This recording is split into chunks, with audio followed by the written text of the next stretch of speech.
words on here that said a minute ago on this menu. Manufactorum.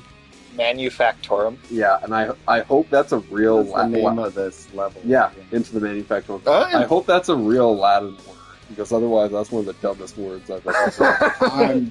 I really probably think it's not. I'm pretty sure they made it up.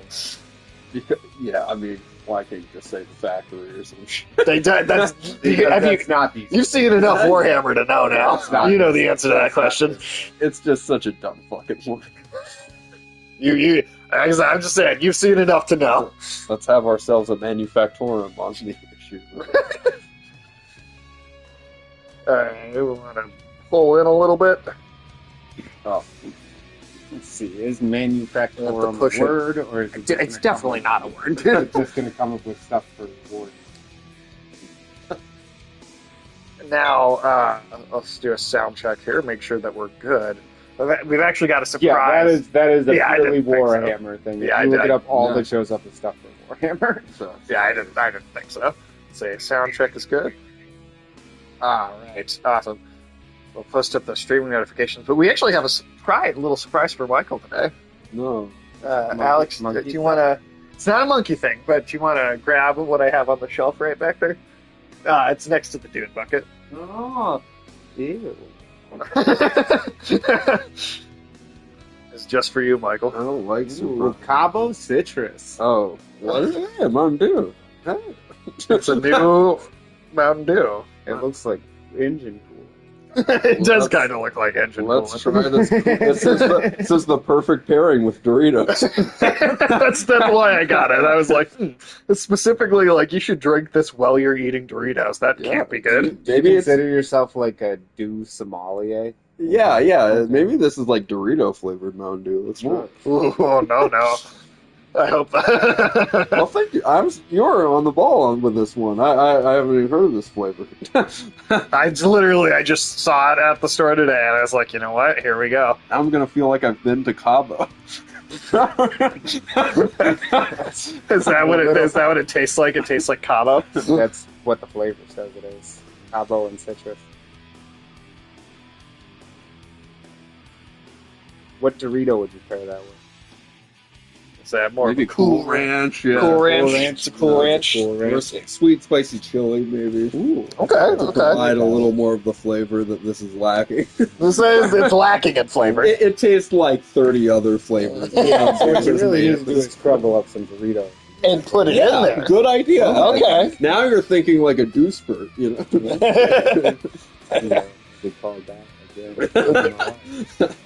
I won't make you guys try this one because it's not bad enough yet. It's not bad enough to have us all try it. to make you suffer for it, but I don't think we'll ever get one worse than Fruitquake. That was shocking. dude, why would you make a fruitcake flavor? Well, why would you make fruitcake?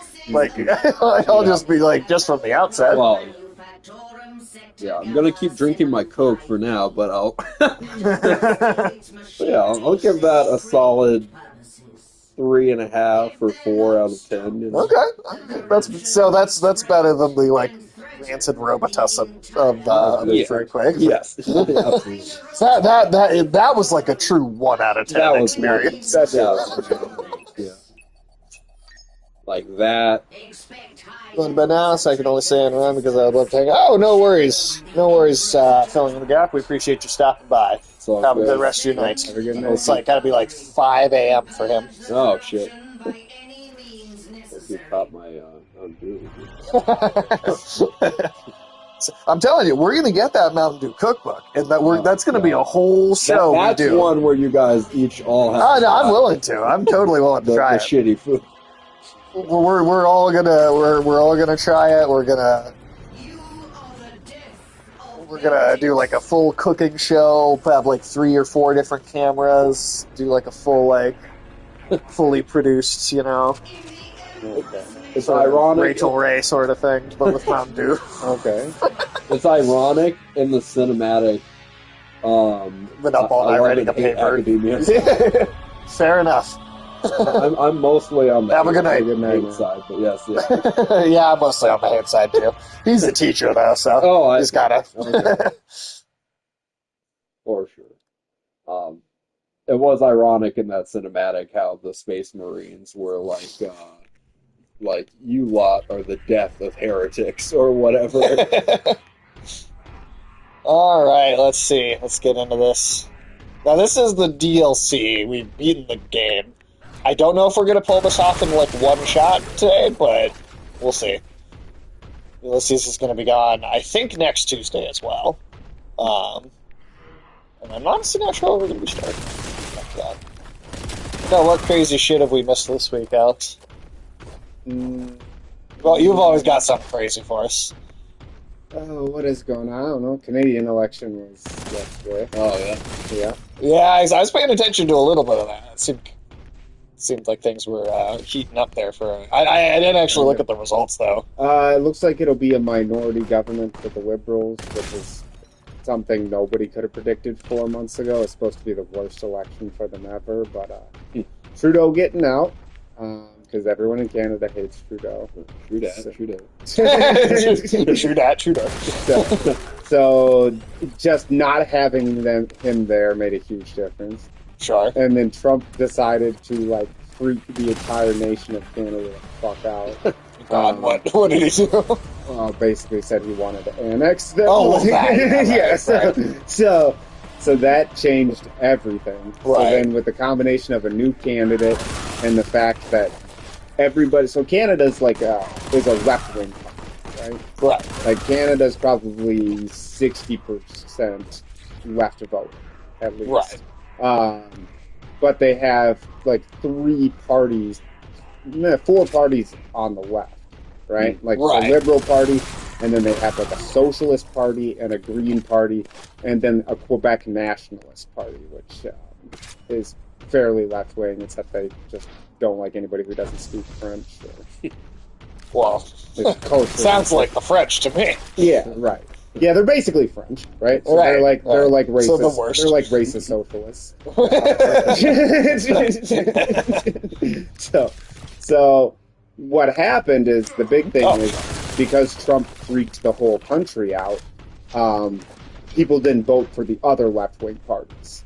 Like, nobody voted for the NDP, nobody voted for the Greens, the Bloc lost a bunch of their votes because people wanted the Liberal to win.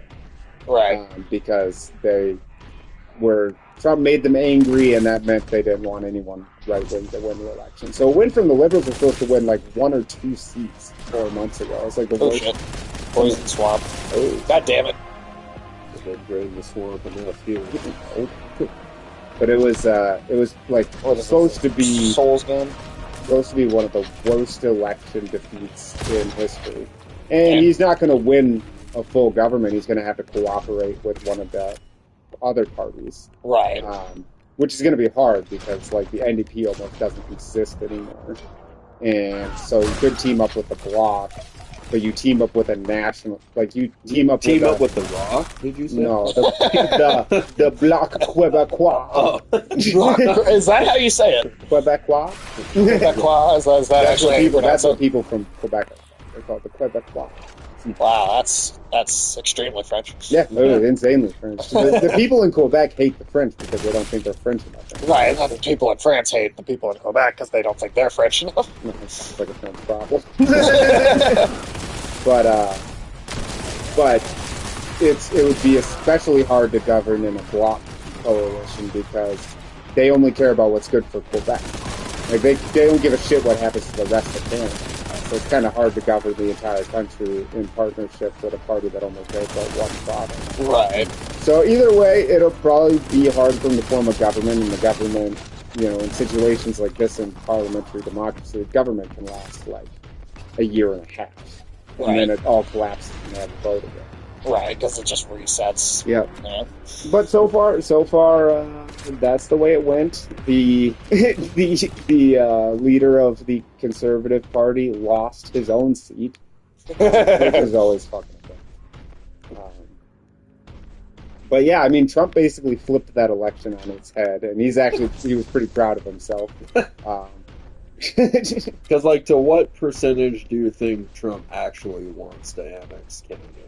I don't know if he thinks it can be done, but he 100% really wants to do it. No. Without question. Like, Trump is completely obsessed with the Arctic. It's why he wants Greenland. It's why he wants to annex Canada. It's a total focus on the trade routes that are opening up in the Arctic, and then the need for more military security up there. Sounds like a Phantom Menace. Yeah, well, I mean, hey, we're in the middle of the trade negotiations right now.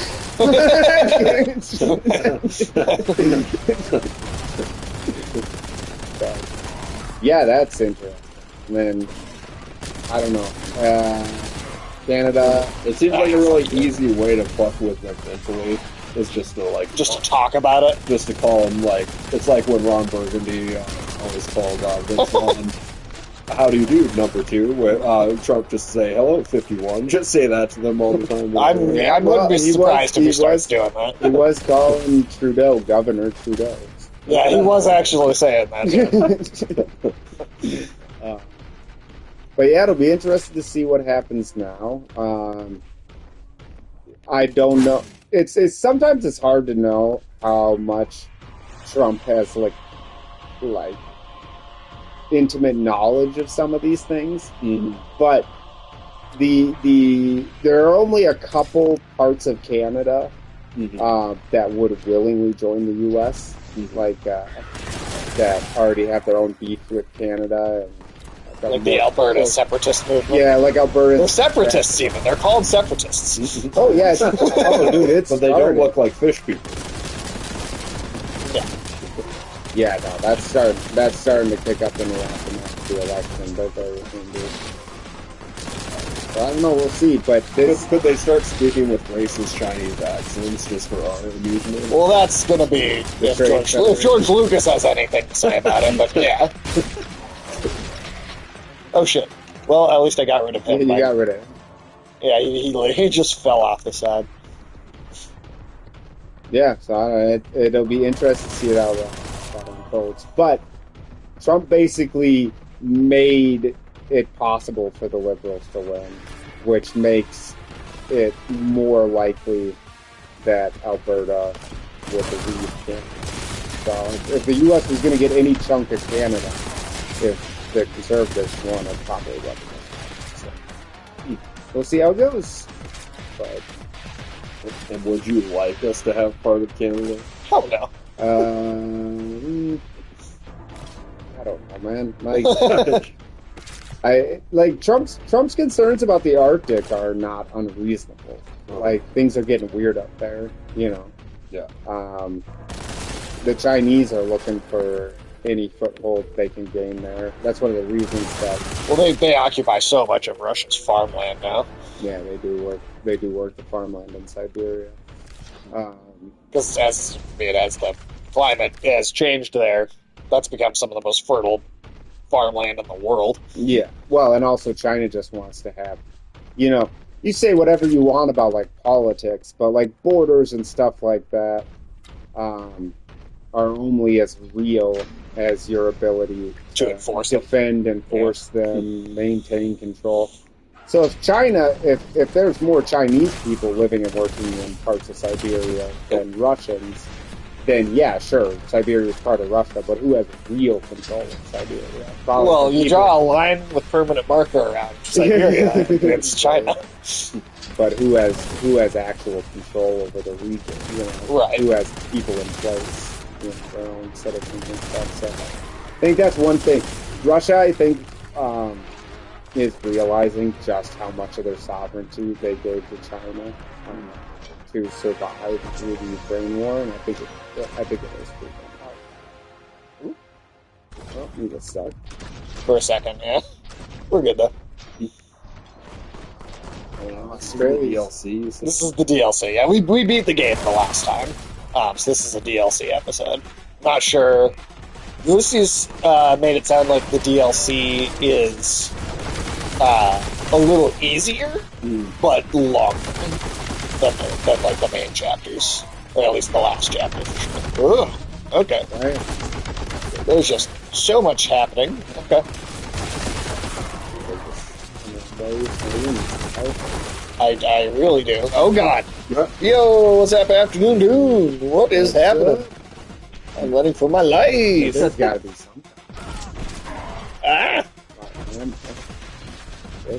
The ammo everywhere, but I do not see any heads. Oh, Okay.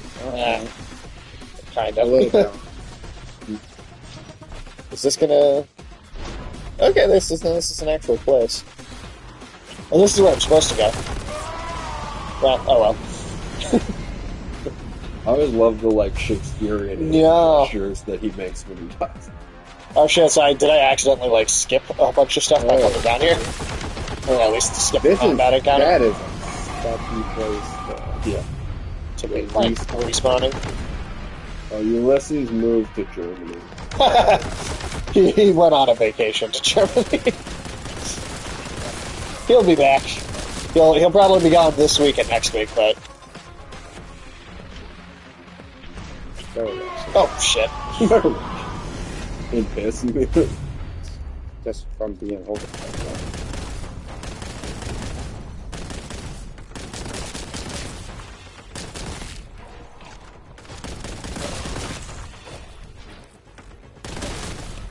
This thing's called again? Nerdling? Yeah, when you die, you've been nibbled by a nerdling. Oh, there's a G in there. Yeah. Nerdling. Oh, I kept thinking he was calling them nerdlings. Nerdlings? Oh, yeah, no, not quite. Smashing my brother was just telling me about it today. He would know way more about the subject than... I watched the trailer this afternoon too and posted it in the Discord, but yeah, I didn't know anything about the guy before. well, I still don't know anything about him. But my brother, he likes sports and he good with athletes and stuff. So. I mean, it looks like The Rock is playing like a character that's not literally just himself, maybe. Yeah, it would be the first time that's kind of ever happened. So, like, on that level, it's like, hey, you know what? That's kind of interesting. Yeah. Fuck. I'm just going to restart. Yeah, because I think prior to that, The Rock's best performances have been the ones where he spoke the least, you know? Right. Yeah, that's definitely true. There's like an action movie called Faster where he kind of played like a Terminator in that movie with, you know, he spoke some, but Right. his character was like this silence. He was a little more like the Punisher than even John Bernthal's portrayal is sometimes, you know? Okay. So, I mean, there's proof out there that he can act. That's when he does. No, I'm just kidding. I liked him all right as Hercules, and I've liked him in the Fast and Furious movies, of course. He just seemed like one of those people that got really up his own ass about like how cool he has to look Yeah, all the time. and that And he can't fight and shit. yeah, like I can't lose a fight on screen in a movie, or I've got to, you know, I don't know. When anytime you start having like requisites for that sort of thing, it's like your movies cannot be that interesting.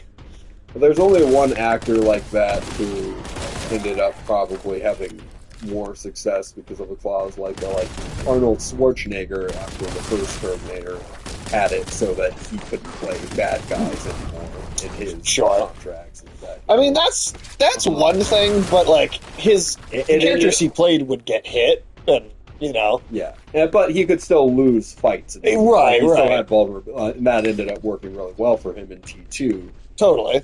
You know, yeah, it's a classic film. Almost as good as Genesis. Don't you bring up Terminator Genesis to me. God, that is one of the dumbest moments in a film. We'll never live that down.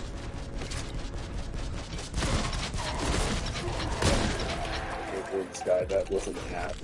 I still don't know why everybody wanted that app, because they kept saying in the movie, like, everybody is going to download this app. But there was not one scene where they explained what this app was going to do or why anyone wanted It it. was just it was in the time where apps were new. Like, See us all fighting that. Dude, I'm not fighting a gorilla. I'm not fighting a fucking gorilla. You know what a gorilla weighs? Absolutely not. a gorilla, Like over 3 of me. A gorilla would eat all 4 of our dicks in the first 5 seconds. Is that where it would go first? If we're lucky. If we're lucky, well, I mean, I know if you're lucky. If Yeah, I'd Michael's just lucky. rather have the gorilla just decapitate me. Why would I want it to bite my dick off? and then Michael's kill me? looking for some sick sexual Yeah, fantasy no, out of this. that wasn't even in my mind that the gorilla might put my dick in its mouth. That's the first thing you said.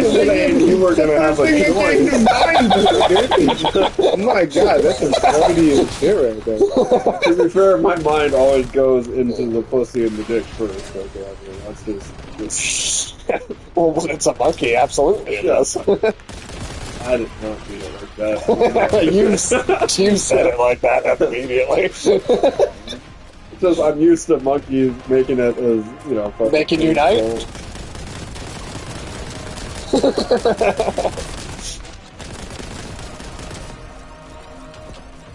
Michael, can I name your autobiography? No, what?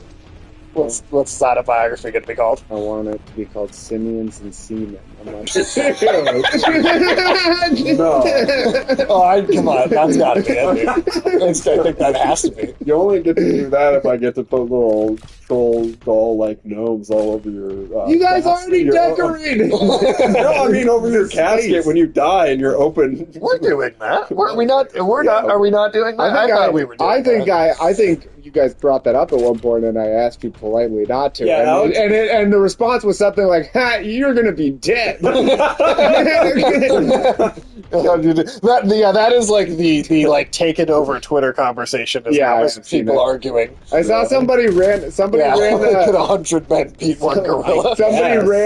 Somebody ran a computer simulation, and the gorilla only managed to kill 68 of the guys. 68. So yeah, Wow. according to that, So it literally simulation- takes 69 men to beat a gorilla. Yes, definitely 69 when it's Wow. Yeah.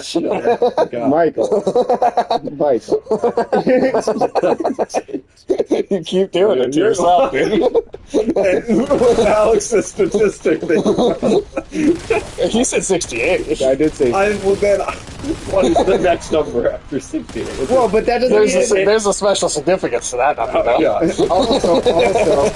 Also, you have to consider the fact that all 100 guys were punching the gorilla. So I don't know if 69 people could beat a gorilla because you'd have 31 less people punching it every time or whatever. Let's see, Thunderbolt's 95% on Rotten Tomatoes. I mean, I didn't. Well, it's not out yet, so these are all like Early reviews. screenings. Yeah, Yeah. those are critics. I don't trust critics. Yeah, I mean, I think Thunderbolts looks like the worst of these fucking movies and has for a while, so I have no interest in going to see it. I am going to. If I hear, I'm waiting for like 3 well-received Marvel movies back to back before I'm gonna re-engage in the Yeah, they need to have some level of consistency beyond just like one-off good movie. Yeah, because I mean, if I watch one and I'm like, this is good, and it's like, but I didn't really understand this part, and it's like, oh, you have to watch 5 terrible movies to catch up and understand what's going on. Right. Well, I mean, Thunderbolts in some ways kind of comes across as like a bit of a sequel to the Black Widow film, which I think is like the worst fucking I do think pile of Black shit Widow they've is the made. worst, but Yeah. I'm based on the trailer. I think it will be at least, hopefully, slightly better than that. But We'll see. I don't know. I'm very, very pessimistic on this particular movie. I think it looks terrible. because some of the Black Widow trailers were evident. I didn't have a lot of reason to believe yet that Black Widow would be such a bad movie before it came out. Right. But some of the trailers of that movie were evidencing some of the shit I didn't like about the movie, which was like the bombastics or super heroics Sure. in a Black Widow movie, which is not why I would want to see a Black Widow. No, you want to see like a spy thriller. Yeah, Yeah. It definitely should have been in Fate of the Soldier and shit. That one instead. Right. My favorite, and that's due to insensitivity, but my favorite bit with the whole 100 men versus a gorilla thing is somebody posted the Beast Titan suicide charge. It's like, he's got to win 100 times, but we only have to win once. Yeah, I think if I followed it correctly, somebody asked if a man could beat a gorilla, and then somebody came in and was like, a gorilla weighs like 800 pounds and can literally rip your arms off with his bare hands, right? And they were like, oh, could 100 men beat a gorilla? Yeah, it's. I mean, 100 people, I think probably can, Yeah. but I think you'd burn through most of them. Yeah, it's, I mean, rationally, like any group of, That's why humans invented weapons. yeah, right. But this question was specifically about like a fist fight. I was gonna say any Yeah, I group know. of people that barehanded tried to eventually. I mean, the rest of them would Probably fight any animal, really. Most of right, them. right. But I imagine the rest of that group, without weapons, would fucking see what happened to the first 68 guys and be like, "Oh fuck, I'm not going to go for there." Yeah, I don't. People would start to like. I mean, the way that like people are talking about fighting Mr. Beast lasted you the 100. he How can't. would he The insurance man. Yeah. like, there's no way. There will be death. No way he'd be able to pull it. Unless they're just going to see which guy can train the gorilla. Well, even then, The yeah, gorilla Any would circumstance murder where the people. gorilla is Yeah. violent. I mean, yeah. I don't think too many people are. I don't think the insurance company would be as worried about the gorilla's condition as they Well, would about the people's discipline. Absolutely. You stop shooting rockets, you son of a bitch. Get the fuck out of here. Yeah, I don't get how that's really in the philanthropic wheelhouse, but I guess Mr. Beast sometimes does here. Well, Mr. Occupied. Beast, I mean, he does like donate money to charity, and some of his things are like charity gimmicks. But I mean, most of his videos are just like, "Oh, look at this dumb system." He Was. like, Was he the original dumb shit guy, celebrity YouTuber? he That's right. started. I think he started when he was like 12 years old. He's Really? been around. Yeah, he's been around since like the early days of YouTube. But I don't know. I don't know what his channel was like early on, and I don't really watch. I've never watched a Mr. Beast video. I watched a video where some people were like locked in a room for like a week together. Like, Is he basically just Jigsaw? I mean, there wasn't any torture, Okay. but I don't know. He just makes people do challenges. I guess. Do you think Jigsaw would put 100 people in a room with a gorilla? Yeah, do you think Do you want to play a game? Do you think Jigsaw would be a celebrity YouTuber if Oh my god, that would actually be really funny. That'd be an amazing, like, robot chicken spit. I'd love if he was like a DIY YouTuber. Like, do you want to build a torture dungeon? It's like, I can show you how to do it at home. Steps. Like, that would be interesting? I'd like see. to thank NordVPN for sponsoring this torture DIY. Would you like to use a VPN? Your data is on many websites right now. Have you checked your mortgage? It would be interesting to know how he built some of those death traps without spending millions of dollars and shit like that. It's like, some people ask me, how do you get these torture chambers together with spending so little money? And I'm here to show you how to get your torture chamber together for less than $100. Yeah. Good Christ. A lot of people say, Jigsaw, you're like a freakish little tricycle puppet. There's no way your net worth is more than $5,000.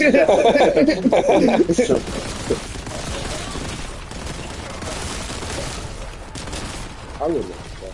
Yeah, that would Like a DIY. I would absolutely. We should start that channel and get copyright. Like a DIY torture. But I mean, somebody should literally do it as Jigsaw. Yeah, somebody like. I mean, you could get you could also do it with like the screen voice changer too. Oh, yeah. That'd be a fun one too. That'd be another good DIY like YouTube channel. Okay. Maybe we should get into it. It's like, I'll show you how to kill and save money.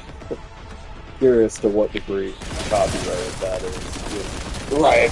I mean, I think it would be probably qualify under I parody. think that would definitely qualify under parody law. I don't know. I if mean, you- it'd be if so you did silly. it. Yeah, it's always a question about if you try to like center the entire thing on like one copyrighted character. Yeah, It's like one thing to do like a sketch show or something, poke fun at. Well, something that's for an episode. well. Each sketch is like a different killer and how they save money. Yeah, be interesting. I'd watch the shit out of that YouTube channel. I'm here to show you some of my favorite death hacks. Death hacks. That's good.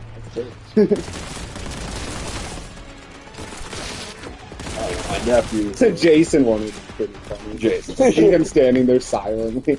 just for like a 5-minute video. Just pointing at stuff. He's walking around with like doing like a selfie video at Home Depot, just pointing at stuff off the shelves. He's just like points at one brand of machete. He's like points at a different one. And then if there's like a sales associate that just like isn't quite helping him out, he just like immediately cuts his hands open. Oh hell yeah!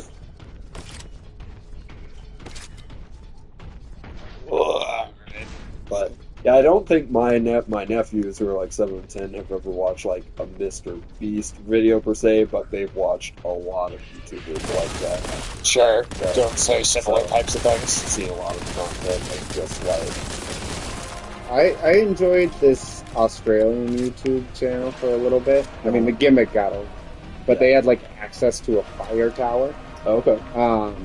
So then they just did a bunch of videos of like dropping things on other things. So Oh, I remember that one. Yeah, that was fun. there were some good videos. I mean, the concept got old after a while, but there was some Right. fun. It was fun at There was the some beginning, though. Did What- they like slow down the fall? Yeah, they had some Yeah, so pretty you just see sweet, stuff break pretty against sweet each other. slow-mo. Oh shit. Like, hey, that's a pretty good gimmick. Like, if you've got access to something really high where you can just throw stuff off of it, people will watch that. Were you ever into like ASMR? No. I just love it. I don't understand that. I don't even know what people mean when they're like, if people whisper. Like, they're like, I don't get they're what like- they appeal at all. well, but they from say that. it gives you like a tingly sensation, and I'm like, tingly sensation. I'm like, I kind of feel that, but I feel like It's an that's my unpleasant sensation. yeah, that's my Yeah, body okay. going like, holy shit, who's like awkwardly whispering in my ear? I'm super uncomfortable. It sends a shiver down my spine. Yeah, it's like not a good thing. But apparently, some people get off on that. Like they're just like they're trying to get the spine shivers. Being mildly uncomfortable really turns me on. Yeah. I can't tell you what it is, man, but people like it. You like it, Sage. I don't like it. No, That's fine. no, don't you fucking start on me. Spiders ASMR. Yeah, he loves that stuff. Dude. Yeah. He loves when it's. What? Shut up. Get the fuck out of here.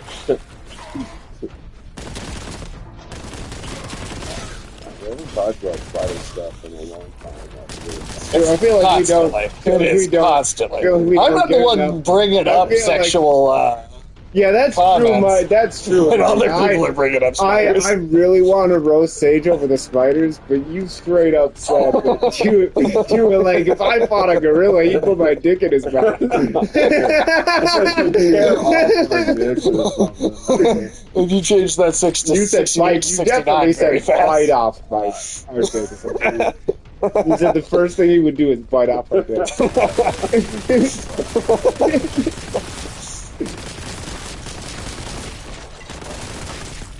Then he went right for the Gorilla 69. Which is, it says a lot about you, Michael, that you reciprocate that guess. You guys are supposed to take what I say in good faith. Oh, hell no. I'm not on Shit, this chair. rocket What the launcher. fuck are you talking about? Dude? I don't know that I've ever got any good faith. I feel like I got the bad faith first. Yeah, I'll be fair about that. I feel Before this whole thing like escalated. That's true. You can only make so many years worth of those. We're still doing it. Yeah, I though. was gonna say. We've yet to find out what that cat might be. Sage already filled the mantle.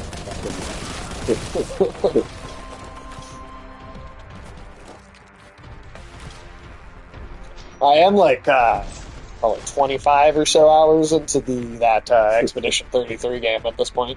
Pretty sick. Are there gnomes in that game yet? There are not gnomes in it, so you're good on that, Alex. Spiders, though. No spiders either, and no monkeys. Actually, there hasn't been any of those things. There's been a lot of death, though. Yeah, I was gonna say you can always rely on most video games to have some dead bodies. So Ulysses will be. There's like a lot of bodies like all over the place in like every environment. So Ulysses will be right at home. I thought you were gonna tell me Ulysses went on vacation with a morgue. Well, a morgue in Germany.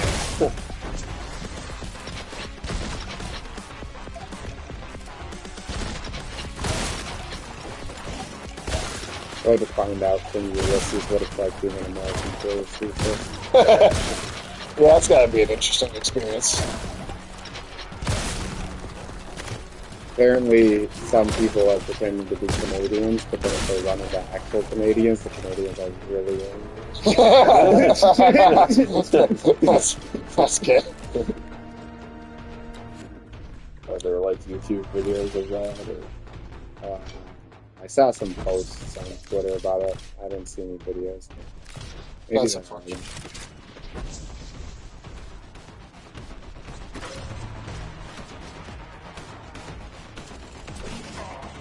So.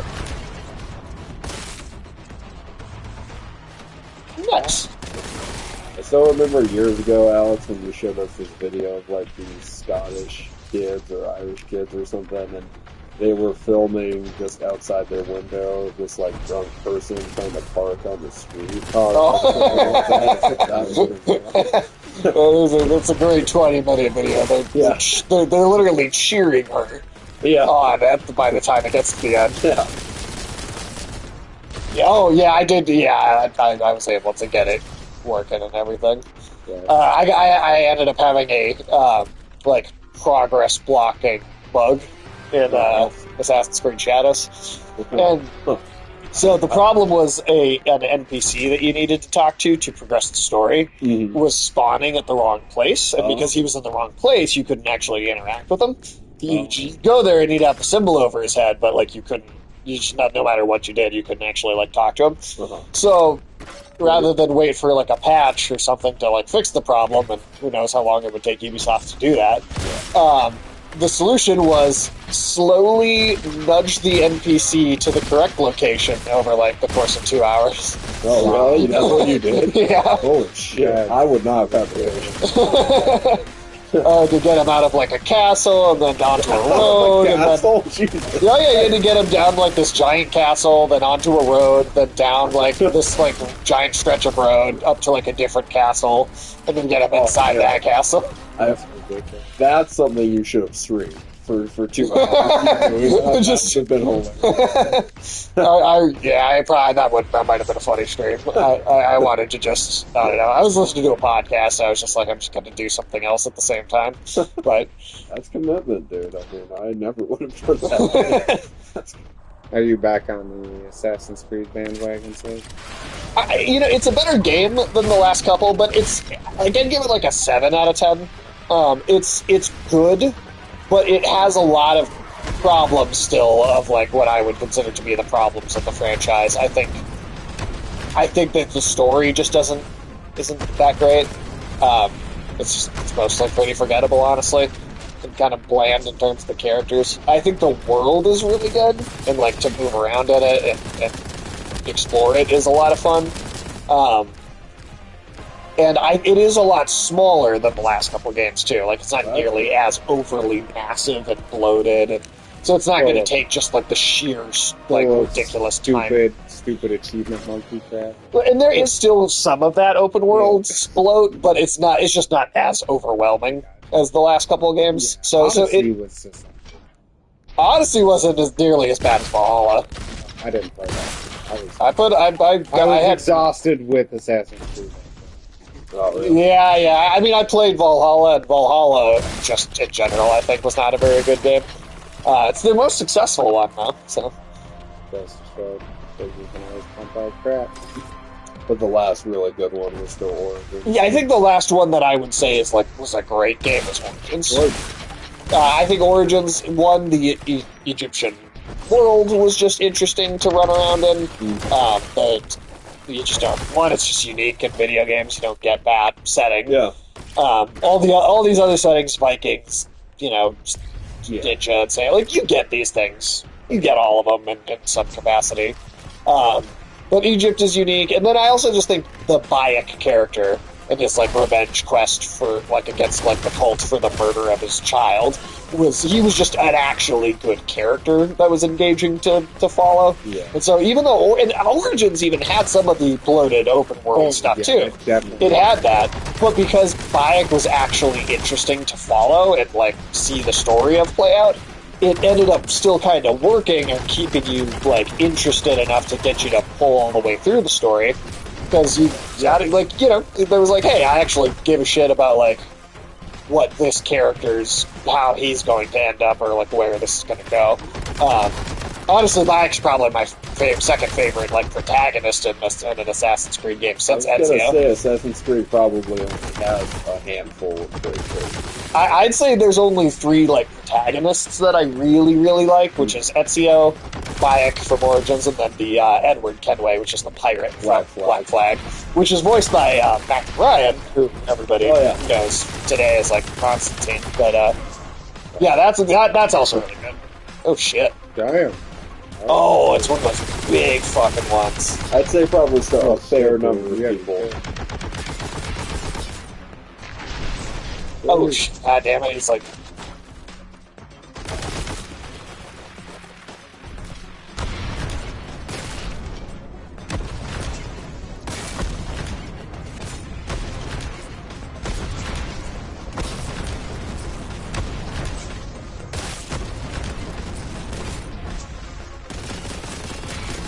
Well, that was a lot of his health, but it was not all of it.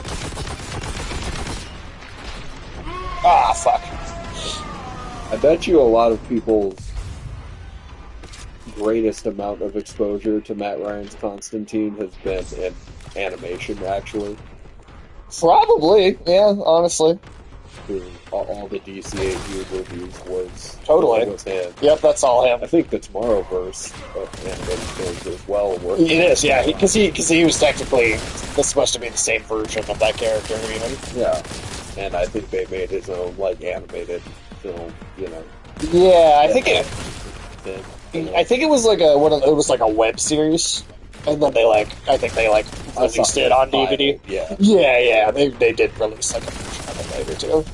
So probably, with more people gone out of the way. The unclean one. Besides, like CW fans, I guess. Well, how many of those are there though? There were a decent amount Yeah, I for was a gonna say time. there. But the thing is there were only so many, because even though, like, yes, that audience existed, the CW never made profit in its entire existence. Yeah, but that's gotta be some, like, fucking laundering thing that was going on. Well, I'm sure the parent company uses tax guidance. Yeah. Oh, shit. Some aspect of their business that actually made.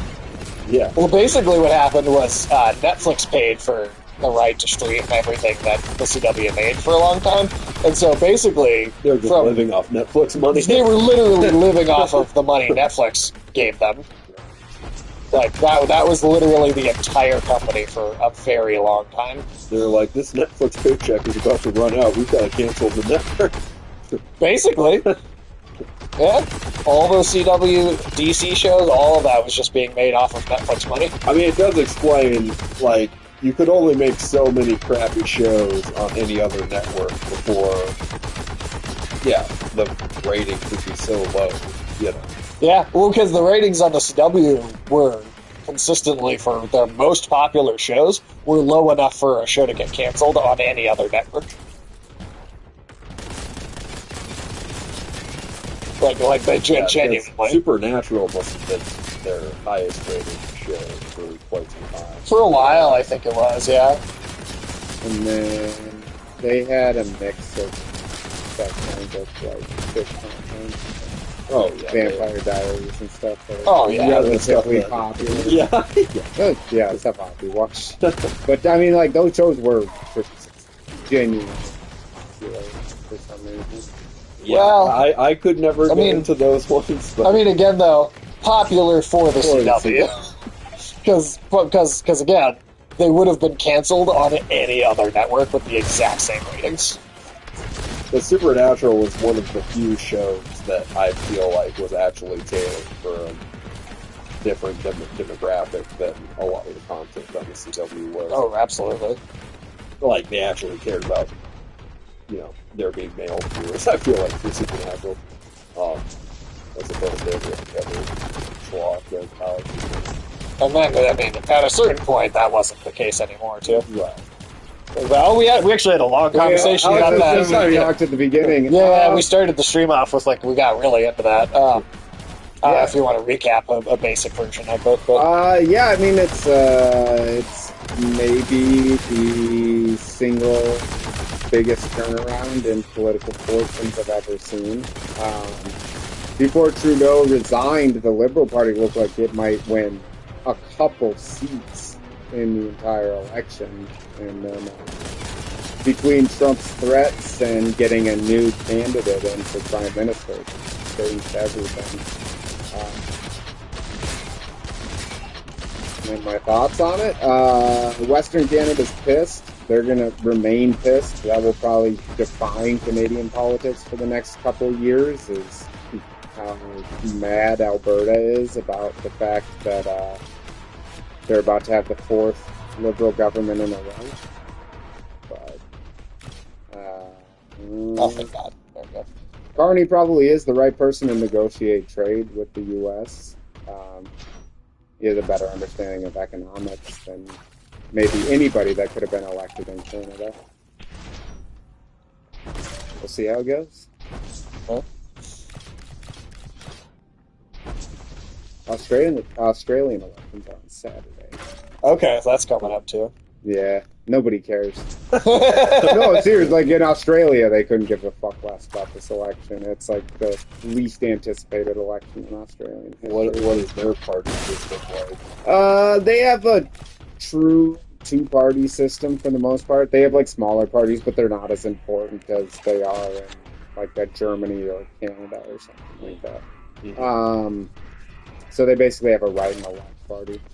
So just kind of like America. Yeah, pretty much. Except they've got the parliamentary system, where It's just that the other parties don't matter that much. yeah, they're just not big enough to have a big impact on politics.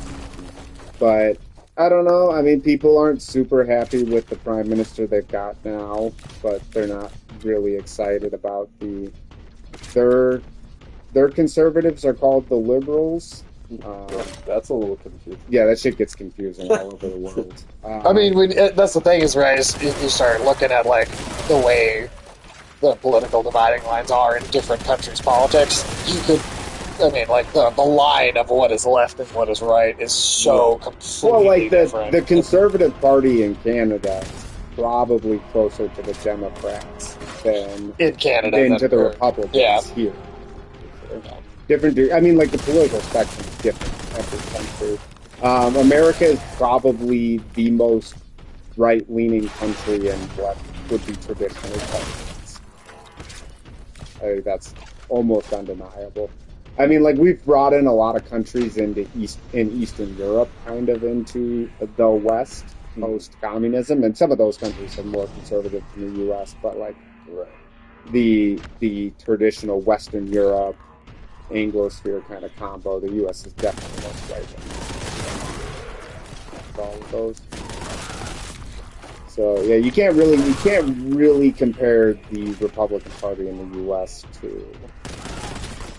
I mean, now you can, because there are new right-wing parties in Europe and in other countries that maybe are more comparable. Sure. But like the conservatives in Canada are pro-universal health care. They're not anti-abortion. They're pro. I mean, I guess the Republican Party's pro-abortion, more or less now, but it's just different. Yeah, but it's just the dividing lines are just completely different. Yeah. Why do fringe left people here then not take into consideration how right-wing America is? Well, I mean, it's just like I mean, people reject. I mean, like, if you have an ideology that's out of sync with your country, you're gonna just kind of reject the realities of it. I mean, it's something that the Democrats have to think about. You know, Yeah. like But they're rejecting after- reality is part of what I think is in the Yeah. elections. And Well, it's like after Reagan won in the '80s, he served his 2 terms, and then HW won. The Democrats started to worry that they would never win an election again. And then Bill Clinton came in and ran like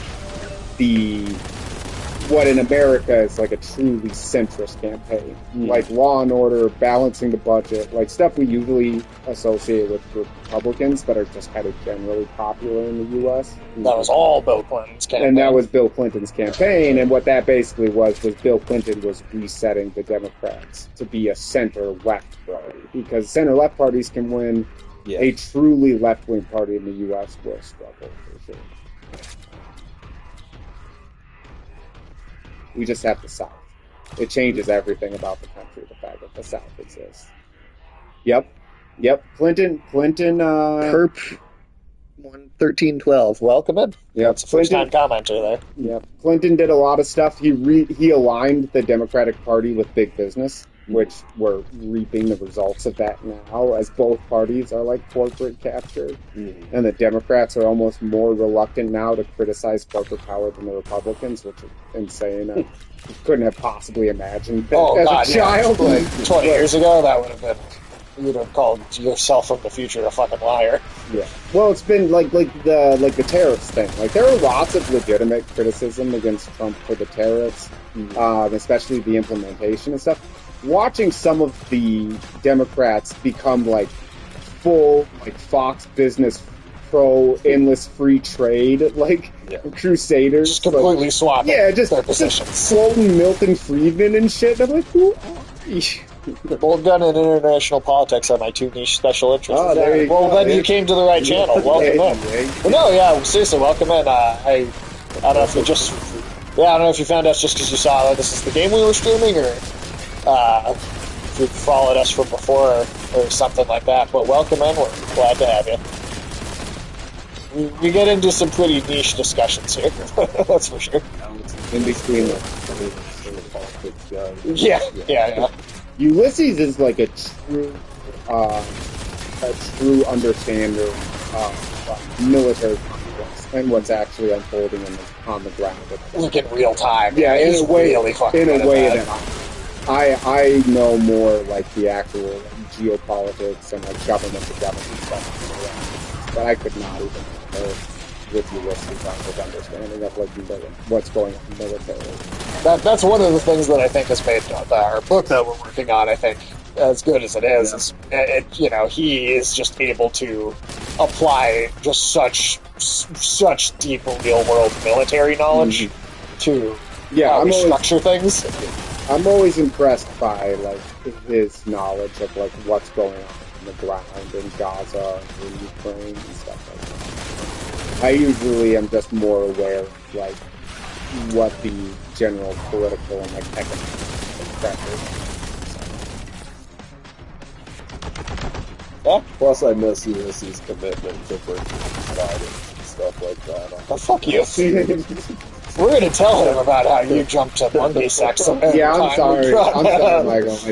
Sage shut that down. I wanted to talk about spiders, but then you reminded me that you were putting a dick in the It wasn't my intent.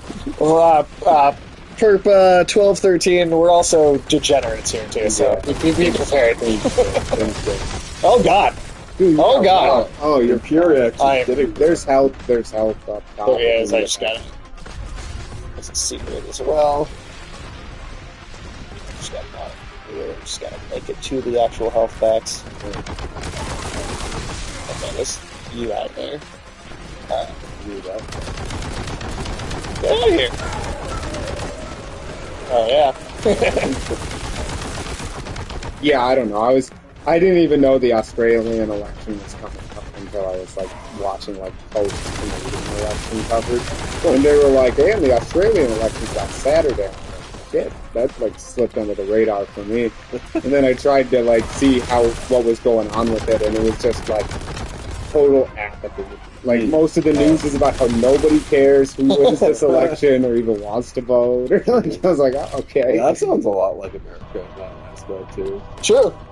Gorilla or a vampire? I think I'd take the vampire over the gorilla. Oh, vampire might get some powers out of that. You might get some powers out of it, or if you're smart and careful, depending on the type of vampire, you might even be able to win that fight. Yeah, if you have like the right tools, or I guess. But then you're talking about tools again. If it's just a fist fight, then you're fucked either way. Yeah, if you give me like a 12 gauge shotgun, I might run and just like unload a bunch in the gorilla. And you might win. You might win that. I'm just saying the vampire has more weaknesses than the gorilla. Yeah. There's just more ways that you could. I need you to tell me that I could bring a crucifix or like a silver stake or something into the fight.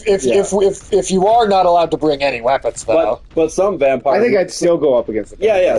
Vampire. I think so too. Some vampire weaknesses are on hand. Like you could find them right around you. Like I might be sitting on like clove of garlic. Yeah. Or the sun is just that's just like running water is sometimes a weakness. Yeah. You know? So I do think vampire. I would definitely rather deal with the vampire. Sometimes you throw a fucking little bucket of peanuts on the ground, and the vampire has to stoop and count each peanut or whatever. Who said that? That's like an old. There are a lot of weird old superstitions, like European. Did you know that if you put are an Eastern European? Because that sounds like the most like Slavic. If you put a chestnut, shit, if you put a chestnut under a chair that a witch is sitting on, she can't stand up. That's also a thing. I've actually heard that. Vampires were like super OCD. I don't know. That's like something that Babushka says. Like, don't forget your peanuts. Like, your vampires might come. So if just throw them on the ground. Yeah.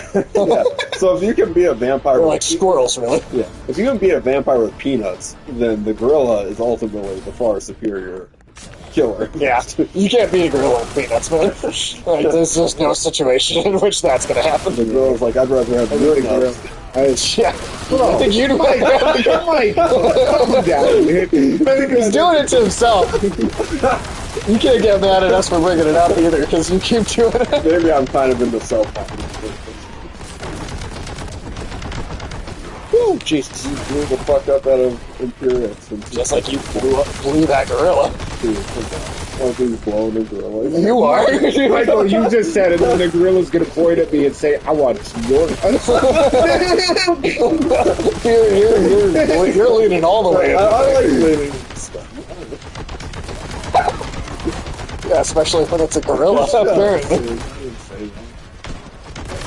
It's got that ape feel for you. Yeah. You dare make fucking puns. God, I'm still much more offended by that. We're gonna have to tell Ulysses all about it. Like, dude, you just like... I don't know, man. You just like dug Freud up and threw it on the screen, dude. Yeah, it's all coming out, man. I think we cracked it last week, right? About how it's really just the reason he loves the 90s so much, and all that nostalgia is really just about all those crappy gorilla movies growing up. Yeah, you did. We watched them all. Were your sexual awakening in my house? Yeah, I remember those times. It was your sexual awakening, man. Yeah, Sage told me when you guys watched Mighty Joe Young as kids, you'd have to go to the bathroom like 4 or 5. When I was like 6, I couldn't even masturbate yet. Is this what we're talking about? I don't know when you started masturbating. I'm just saying, that. Physiologically, I wasn't even capable of it yet. Alright, you're the one who keeps saying. You're never gonna beat these allegations now. Sure, come on. Bro, you made like 3 references to having sex with a monkey. Dude, gorillas are not monkeys.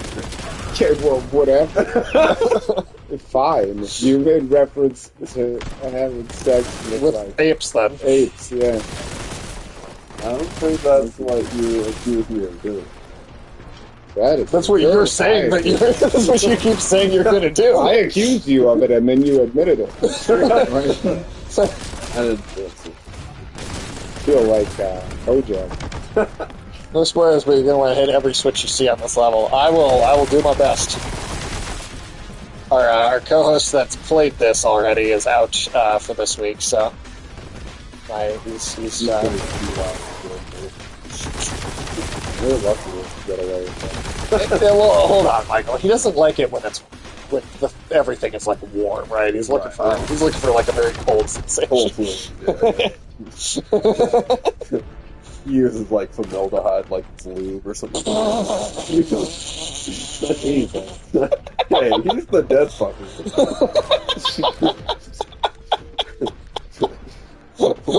we just comment on what we know. I hope he listens to this later after he's back. That's the sickest thing I think I've seen yet. It's pretty up there. At least next to I'm gonna suck that gorilla's dick or whatever he said. He did not say he was going to suck the gorilla. Sorry, he the said the gorilla was going to suck his your dick. Okay. You're more of a gorilla dom. You be doming these gorillas? Oh, The Last of Us season 2. No, I don't want to watch The Last of Us season 2, dude. You love Is it because no one else wants to watch it? Is that why? I am hearing or seeing a lot of reviews lately that are saying like, yeah, this season's not as good. Or and I'm seeing a lot of people that loved the first season say that too. Yeah. And I mean, I didn't even want to watch the first. I didn't even watch the first season. I'm not watching that. All I watched was the first episode, and I thought the first episode was good, but Sure. because it's kind of playing out some of those opening beats of the first game, but Right. Yeah, I mean, I don't know. I'm not against the show in its entirety. I think that the games already tell their stories as best as those stories can be told, for the most part. Two's maybe got a few issues the pacing second wise, season but is the second game. it's so far from what I've heard, it seems to just be leaning right into the second game. So the show's going to be over by the time. Well, they've already renewed it for a third season, and that's where I'm confused because I don't know what that's going to be. What they go beyond the scope of the second game. I don't know. It might be that they want to break the Ellie half and the Abby half into 2 seasons. That might be what it is. Which I think would just honestly, because my biggest problem with the game is I think that the pacing is wonky because it makes you play all of Ellie's half and then you swap to Abby and play all of Abby's half. Whereas I think the game's pacing would be better if it was kind of like Alan Wake 2, where you're kind of swapping back and forth in between chapters to the 2 different characters. Which I think that game proved that is better for your pacing. But if the show does all the Ellie stuff and then you have to wait for a whole other season to see that, I think it's actually making that problem I already have even worse. The Imperiax guys are called Chaos Terminators. Oh yeah, those big ones. There's the Chaos Marines, there's Chaos Terminators, there's the Champion ones. Oh yeah, the names are fucking ridiculous in this. Yeah, keep going. No, yeah, I just, based on that, I honestly think my biggest problem with the second game is going to be made worse by the show. It's going to be exasperated by breaking it up that way. So, I don't know. I really don't want to watch it, but... if the show kept Joel around longer than, I don't think so. Yeah, I don't think so. I'm pretty sure they killed him in the first episode or whatever. Second one, maybe. But yeah, I don't know. I've seen a few little clips here and there, and it just does not look good to me. Or at least just does not. The opening was really strong. First episode of they did have some material that was not in the game. Sure. Which I don't remember which actor it was. It was John Hannah. John Hannah. Yeah. Was the scientist you're thinking of? He was very convincing and well cast in that little bit part he played. Right. I mean, and I've seen that clip. That's an interesting moment. I mean, I think honestly, that was just one of those things where it's like it led with the right foot. Sure. As far as now. Here's an actor I really like doing some material that I did not expect of this. Right. I mean, I honestly think it would have been better really if the show had just been like, hey, we're going to take the world of The Last of Us, but we're going to tell like an original narrative within the context of this. I just don't think adapting the story as it is was a very smart decision. Because then that's just me. You have such a high bar to measure up against. You have a high bar to measure up against, and it seems like it did measure up for a lot of people. Another thing for me, though, is I thought that Chernobyl show, because that's like the guy that is the showrunner for The Last of Us, got the job because he was the showrunner for Chernobyl, and people love. I thought that show was not very good, to be completely honest. Okay, now I've heard everybody rave about Chernobyl. Yeah, I didn't really care for it. I thought it was they did this weird thing where they took like real people and like merged them into like one fictional character. To be fair, that happens in a lot of historical adaptations. I mean, it always bothers me, like flat out. I always dislike that. I mean, it's not my preference, obviously, but I guess I could probably, if I tried to, I could probably think of a few examples where that has been effective. I mean, maybe it bothers me more because I just know some stuff about that situation, maybe, but I don't know. It bugged me. I didn't think it worked, and I also just thought, like, I don't know, like, it's funny because it's a joke we bring up all the time when like a French thing gets made and all the characters have British accents, and I guess I'm so used to that it doesn't really strike me as odd when I see it. But it did strike me as odd that all these Russian people had British accents in the show, so that also was, I don't know. There were a lot of things that were really throwing me off about that and the presentation of it. I thought it was kind of weak, honestly. Did you like that Jared Harris in the show? He was good. I do just in general like Jared Harris, but I don't know. It wasn't enough to me. It just didn't. I liked it better in Mad Men for sure. Yeah, I like that performance. He might have been my favorite character in Mad Men, actually, when all was said and done. Yeah, with the way his character arc plays out. I feel like at some point I should go back and watch the series.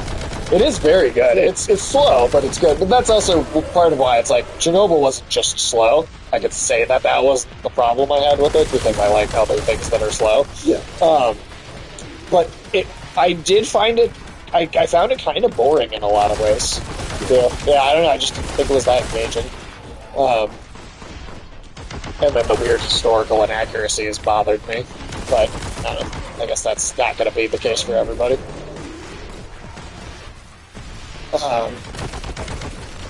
The Claire Obscura game also has a lot of French characters with English accents. That's the same thing though, where it's like British actors playing all the characters.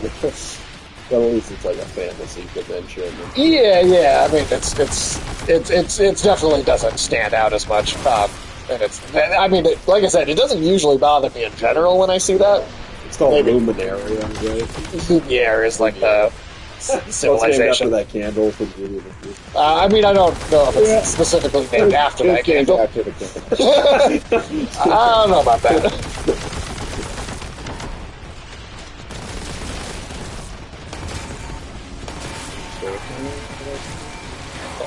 Don't corner me, you sons of bitches. Oh shit. Alright. You know Ewan McGregor played that candle in the live-action version. It was kind of won an Oscar for that candle. Oh, was it? I remember that whole movie. Yeah, Ewan McGregor played it. I mean, I couldn't tell beyond just the horrifying eldritch nature of the way all of the living things in Winter looked at the movie was that was some straight up like Lovecraft. That was like a demonic possession of like a different palace. Well, it was supposed to be a curse that people were. Well, I felt cursed watching it. What a curse. I didn't even see the whole movie, but just the little bit that I did see it. It's visceral. Although it was not as viscerally uncomfortable as the Lady of the Chain. Yeah, that one scene in particular. Yeah, it was weird. Who was asking for a romance between two hyper-realistic dogs? I don't know, man. I don't know. The one, No one's sane. the one scene in Lady and the Tramp did make me laugh. With The Italian. yeah. It's just weird. That scene was hilarious. When you put that into live action, it's very weird. Like, if they could have done that with the live-action movie and just made it all about how insane these human beings are. The only thing that would have improved that scene for me is if they had to, like, kick a vagrant out of the alleyway to make room. like, get out of here, you are filthy and homeless! The dogs, they need to eat! Oh, God. That would be good, dude. That definitely needed another comedy draft, that script. No, I am like 25 hours into that game now, though. And Lady in the Tramp game? no, the Claire Obscura.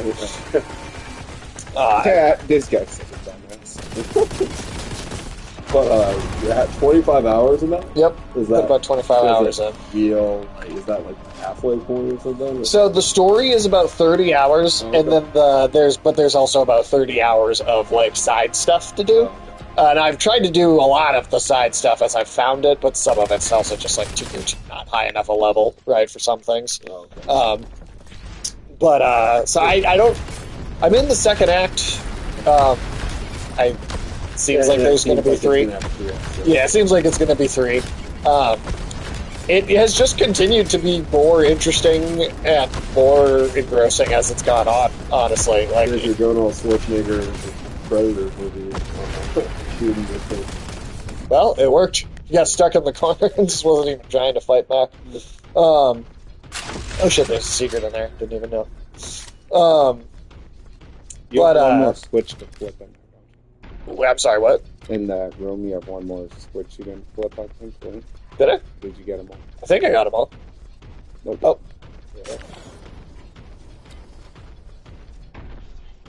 What's going on upstairs? Oh, that's what that was. Oh, fuck. But yeah, I mean, like, I'll see how I feel when I'm finished with it, but as of right now, I mean, I think this is going to go down as, like, one of the all-time best games I think I've ever played. Really? It is up there with, like, KOTOR as far as, like, RPGs go. And it's completely original. It's a style of game that I feel like there's turn-based games and like that's not like gone anywhere necessarily, but I feel like the idea of one that feels like it's a AAA, like high production value. No, sure. But then that's the funny thing is it's not even a AAA game. It's like it's indie AA, I guess. It's probably how I'd classify it. But like it's like right on the edge between indie and AAA. It's like the team was like 30 people. 33. Not 33. Yeah. I mean, it's like it's the first game from this studio, and it's just managed to continue to do like every little thing. Like it's got in terms of like the turn-based combat, it's some of the best I think I've ever played. There's just a lot to the system. There's a lot you could do and learn and experiment with. God damn it, fuckers. There's like the story has continued to just get more interesting as it's gone. It's like we'll see how many layers it ends up having, but it's like giving me a little bit of the feeling of Attack on Titan, where there's like so much more to what is going on than is initially presented. And I don't know. I'm not sure it'll go like as far as that, of course, but it does keep peeling things back and having like genuinely surprising twists to it and like reveals. Have all the cutscenes been as badass as that one cutscene that I mean, they haven't all been action focused necessarily, but they've all been very good. And there's a lot of story outside of the cutscenes too. There's a lot of like slower building like character interaction and dialogue and stuff, and you've got a campsite where there's a lot of interactions kind of in between missions and stuff. You've got like a big overworld map too, which is like I can't remember the last time a game I played had one of those. seems like something that's been kind of left behind a little bit.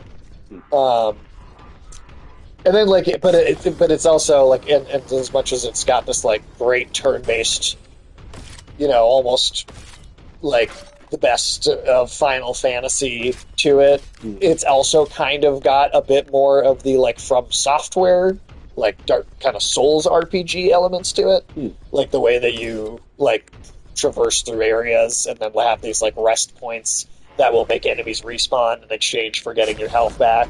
Like there's a bunch of like Souls elements to like during the combat. There's like the real time elements of like having dodges and parries and like quick time event like button presses that you have to do. So it's not 100% just turn based either. So it's almost like makes me think of like Sekiro with its parrying mechanics. Yeah, it was the hardest game you said. I found that harder than Suicide Squad. Well, you can watch our playthroughs of Suicide Squad to see just how fucking terrible that game is. Oh my god, that game was we're awful. not doing it. Not in the immediate future, but I don't know if we decide we want to shit on it some more sometime. Some other time we can. You have it for free, right? Yeah, I got it for free. It was it was less than a year after it came out. They put it on PS Plus for free because it was that unsuccessful. I guess it is a good just to shit on talk through games. So. Yeah, it works for that. I mean, like, I honestly think there's a decent chance that Player Obscura does actually win the Game of the Year award at the end of the year. Because just based on, like, the last couple of years, like, Baldur's Gate 3 won in 2023, Astrobot won in 2024.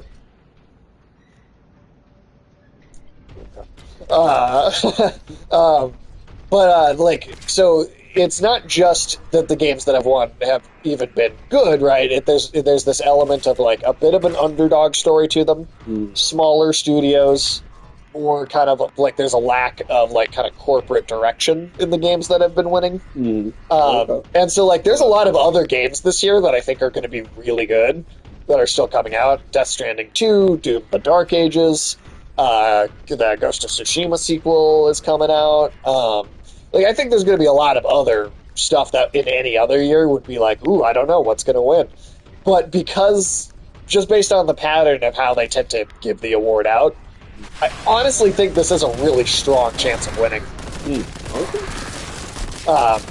the music too. It's got an incredible score. Apparently, they just found like a guy on SoundCloud, reached out to him and hired him to make all the music for the game. And it's like one of the best scores I've heard in years for anything. It seems like a bit of a gamble, but I assume they must have liked everything that guy was putting out. I'm sure they listened to like a bunch of it and were like, all right, yeah, based on everything here, this is a great fit.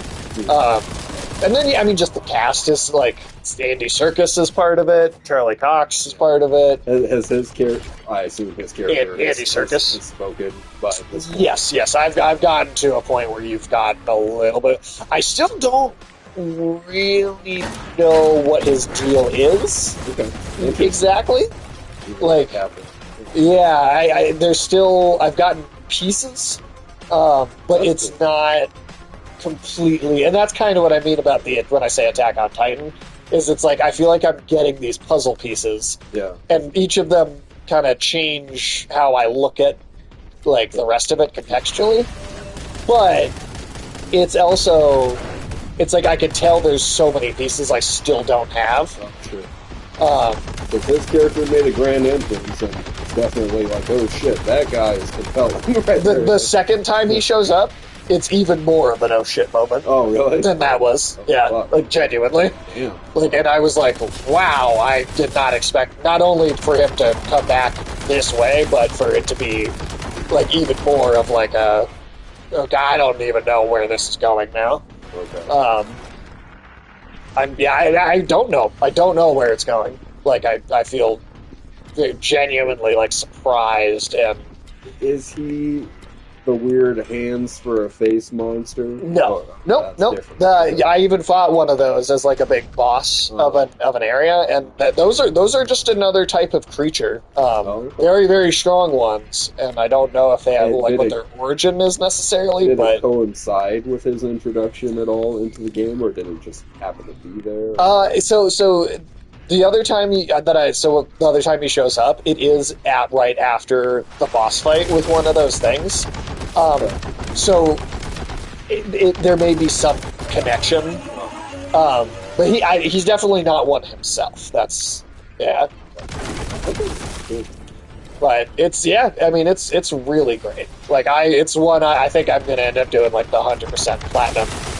I'll probably play it on New Game Plus. Would you stream that game? I totally would. I think what I might do is once I'm fully done with it, I might make a New Game Plus Yeah. that I do the stream for.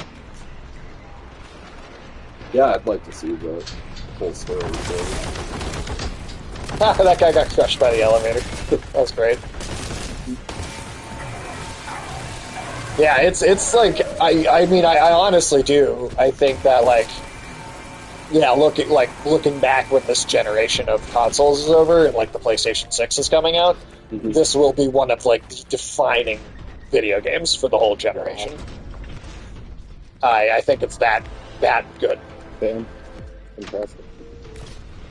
And it's done in a very different way. So I have no concern about our stuff at all. But just the black and gold aesthetic of there's just a lot of this color scheme used, and it's not used in the same way that we would use it. Yeah. But it is used in some ways that sometimes make me think of it. And it just, to me, it's also just proof that, like, of how well that will look, or how good that will look, and how that'll come together. I mean, our prime inspiration was already, epic in a video game through God of War 3. Yep, so, during those opening sequences, yeah. Yeah, it's an amazing game. It's the type of game that you play video games to discover a game like that. Okay. That is the kind of game that like you play video games to find an experience, something that is that well-rounded of an experience. And for a big journey of an RPG, it's the story's 30 hours. It's like an RPG was. It's not gonna take you fucking forever. No, it's like the length that the original Final Fantasy VII was. Sure. Right. It's like that was roughly between 30 and 40 hours. And like this is also, you can get a lot more than 30 out of this if you go and want to do like all the side stuff. Sure. But if you do just kind of want to mainline the story and you're not interested in doing like all those little things, 30 hours about and you're done. And that for like a big, with a big world to explore, and like it's extremely reasonable lengthwise. Yeah, for me that number is not a complete turn-off. Like 30, 40 hours, like that sounds doable to me. And for the type of genre it is, it's like perfect. Yeah. Yeah, it's pretty amazing. I definitely want to have a stream it at some point. Oh, yeah. Cool. If you say it's good, I'll especially get it. It's I mean, I'll even tell you just a little bit about like the opening, right? Because the whole premise of there being this like death goddess or something, right? That's like it's like this giant like 2001 monolith, and she paints a number on it every year, and everybody that age dies. Wow. Right? And so the whole opening kind of hour of the game, or 2 hours even of the game, if you really stop and like talk to everybody, is just like set in this culture. Like it's like the day the next number is going to be like put up, right? And they just have this like giant like it's like kind of like a celebration of life funeral sort of thing, but it's like this mass funeral that this culture engages in. As they just inevitably know that this is going to happen, right? They send a team out to try and stop it every year, but they basically understand that this is going to continue. And just watching, kids being dropped off at orphanages, like people like couples being What do they call it? A gramage? Fromage was the French word they used. Yeah, it's like it can mean a couple different things, but like to leave or disappear is like generally kind of how it's being used in the game. And like between the music and just having confidence in your premise as your story, like I thought like the emotional beat even just within the first hour was like that's like it I didn't. saw the game. Yeah, and like that could easily be something that could be cheap, right? Like to like start with like something that you're trying to get, but not with its level of artistry. Yeah. It puts enough into it, and it even though it's not a lot of time, it still earns that moment, even though it's very quick. It's great. And then like the last thing you saw. That I won't spoil that part because I think anybody watching this should really see it for themselves. But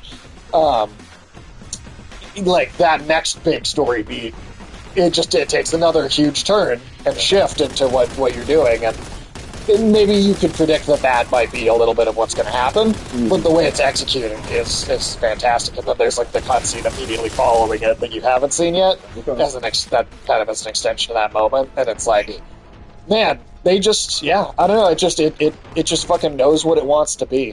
And a lot of the people that made this are people that quit Ubisoft too. Actually, it's a bunch of ex-Ubisoft devs.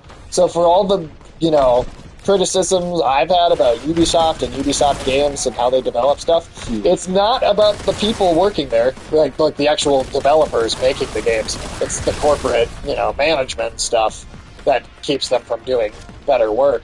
Because clearly. If they could produce this, there's people being held back severely at some of these bigger studios. Yeah. And hell, even EA manages to produce some better, some actually like good games here and there. Yeah. EA has a division called EA Originals. So like that Tales of Kanzara Zhao game that I was telling you about. So that's like the African, the death god thing. Well, that came out a while ago, early last year, but it's that's under EA, but it's like a kind of an indie team that EA funds. So like EA actually does have like a program for that type of thing.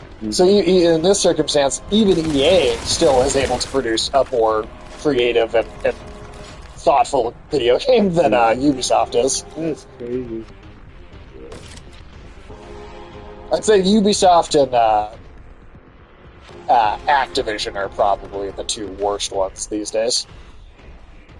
Even EA is at least capable of some good games. They still do a lot of bullshit, don't get me wrong, like all the the sports games that are the same game every single year, and that's that type of stuff. They're still doing that, but hey, a Dead Space remake, Kanzara Zhao here and there, like they're still talent that is being allowed to flourish and like express itself. Whereas I feel like with Ubisoft, I don't know, there's just not a lot. It's too fresh.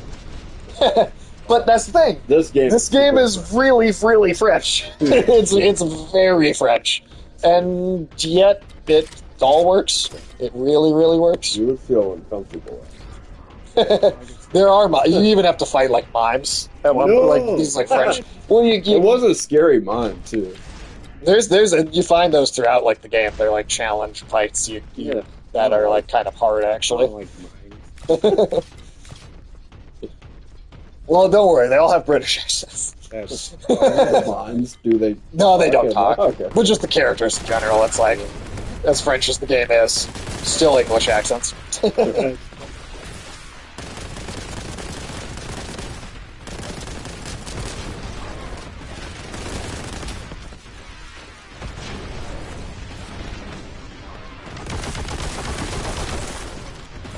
Oh, fuck you. God damn it. Slightly better at blowing those guys up. At blowing those guys? I said blowing those guys up. It's not a gorilla, Michael. Come on, get your head out of the gutter. Alex, you want me to redo the list of the world stages 10 most No, we're done with that. We're done with that. Why don't you find me a new spider? What? Yeah, alright. How about your list of monkeys? No, There's no such list. But Alex, look up lists of I bet you can find some monkey lists. Look, what's that? What kind of monkey list? Just it could just be anything. Just greatest monkeys. Greatest monkeys in pop culture. I'm rereading the world's 10 most beautiful spiders. We're gonna get you with this fucking monkey No, I told list. you gotta find a new list. Like, we can't read that for a third time. What? No, you listen. You gotta reread the list. Let me read it. No, actually, no, though, just because it's repetitive. Yeah, this is No, seriously, it is just repetitive for everybody listening. You can't keep going back to the same one. This is a different one. Number 10, the jumping found a zebra. different one? Yeah, the jumping zebra spider has 8 eyes arranged in 3 rows. If the notion of a spider leaping your direction is worrisome, try imagining one that, relatively speaking, has way more ups than Michael Jordan in his prime. Can jump an astounding 20 times its own length, I guess. Huh. Doesn't sound like there's a lot of material there. Let's see. Yeah, here's the European tarantula. Lycosa tarantula. I want to find one that talks as lasciviously about these spiders' features. I think you might have a hard time finding another one like that. Well, there's those. We're on the first tonight. You could try and turn it back around on me all you want, but you set yourself up for this.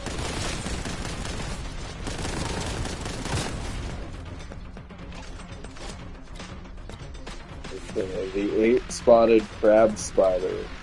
With a bright yellow body and black spots, it looks almost as if it's dressing up as a ladybug for Halloween. I thought that was a weird description in which they... This just sounds like some really lame, white dude in his 50s wrote this. Dude, that's like all these people that write crab spider.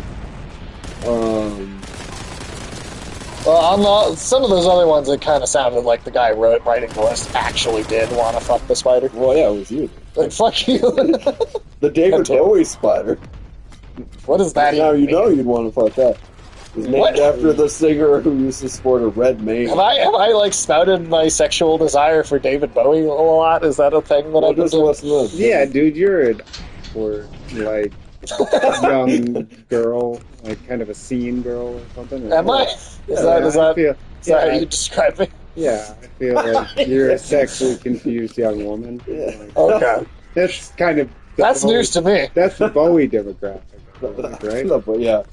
Yeah, the David Bowie spider is named after the singer who used to sport a red mane and fronted a band called the Spiders for months. It's kind of amazing how many, lesbians I feel like David Bowie was a sexual awakening for. Interesting. Yeah, that's probably true.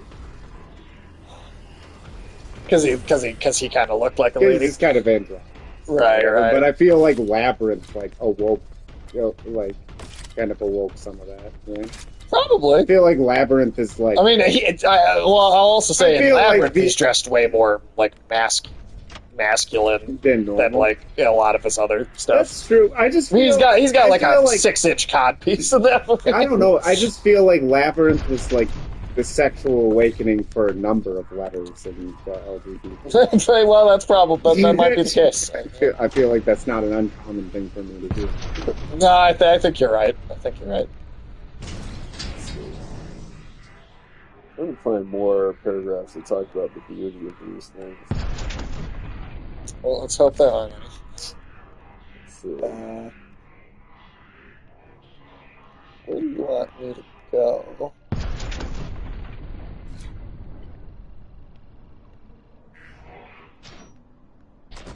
I found a debate over what the best looking ape is. Oh, God.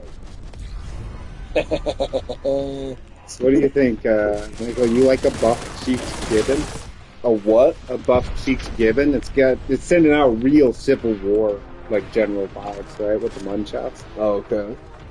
You like that? No.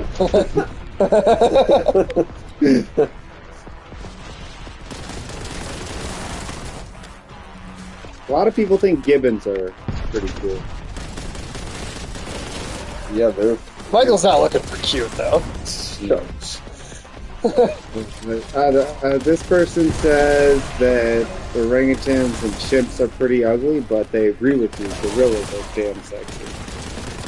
What's that? This person agrees with you about the gorillas. Oh, okay. They just like you. They think they're super sexy. Yeah. Oh, here. This is just a spider you're also familiar with, the black widow spider. So, has a bulbous body and a distinctive hourglass-shaped curvature that makes it quite attractive to see. It's just not hitting the same as the list. Ooh, do you like that proboscis monkey going to the ball sack for a nose? Alright. Do you blow its nose? Yeah. Start things off, we have the proboscis monkey of Borneo. Instantly recognizable due to the striking smile. Oh god. Oh god. The proboscis is also known as the long-nosed monkey or the Bektakan in native Indonesian. G69 its nose. Yeah, nobody's ever doing I'm that. pretty sure you're thinking about it every day.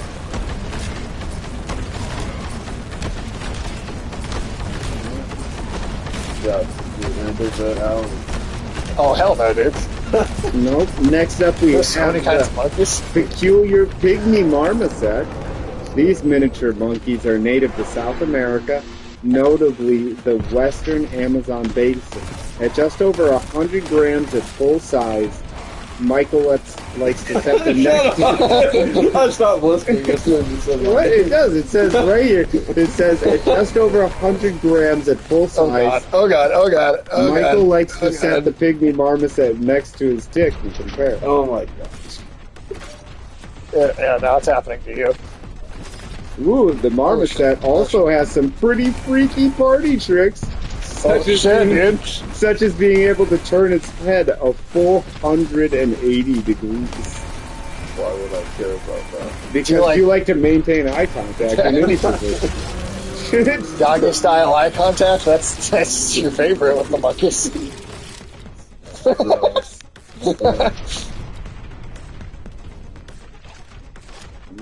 Let's see. The Emperor Tamarin, also from South America. Do you like it because it's got like a kind of an authority position? I just know I'm never visiting, so. Michael's like, wow, an Emperor. Bring me to your empire. Perhaps one of the most recognizable monkeys on the list is this little guy. The Emperor Tamarin. It doesn't say that. It says, yeah, this little guy. Coining its name from a striking resemblance to the mustachioed German Emperor Wilhelm II, the tamarin actually resides much further away in its native South America. Take Peru, Bolivia, and the Amazon, for example. Ooh, this one's 5 times the last monkey, weighing at around 500 grams and a rough height of 10 Yeah, Michael would have. Do you ever let the little ones like climb your dick like a tree? Like King. You ever just go, here comes the flame?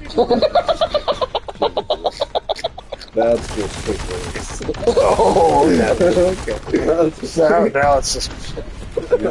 This almost pocket-sized fowl makes its primary habitats in the lowland of the rainforest. They are seen as confident and curious with human beings. In fact, they love to be petted by their caretakers. Yeah. But this does not mean they will make ideal pets. The Emperor Tamarin is thankfully considered to be at low risk of dangers, but we as humans must ensure that they remain as wild and whimsical as they are going to be. Michael likes them wild, that's for sure. Ooh, the red-shanked duck. Let's see, with its peachy skin and stunning almond eyes, Stunning almond eyes, huh? Asia's red-shanked duok is one of the most unusually pretty monkeys on the list, Michael. Damn, Ooh. this is gross. Its doll-like appearance has actually earned this monkey the nickname of the costumed ape. So, next time you want You don't one even of have to them- dress him up. Well, he's going to dress him up like Sailor Moon. Dude, I'm not a pervert. Yeah, you might be in a little Sailor Moon outfit. That's great. Yeah. But make no mistake, this is in fact a monkey, or Michael, little fish. Shut up. You're not Sailor Moon. You're something even better.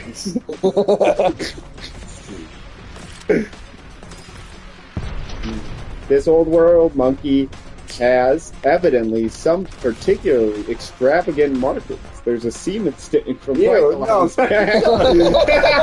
on his back. Says it right here, dude. Oh, whoa, what was that? From the white scruff around its face to the crimson stockings it seems to wear on its legs. Michael pulls some thigh-highs on this monkey. The duoc, meaning monkey in its native Vietnam, also resides in nearby Cambodia, Laos, and China respectively, and like most primates is noted as being incredibly social.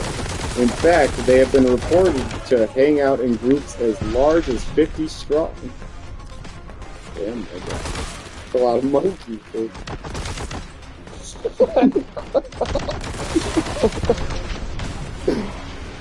And a messy and chaotic eater. The gulag loves to chow down on who has a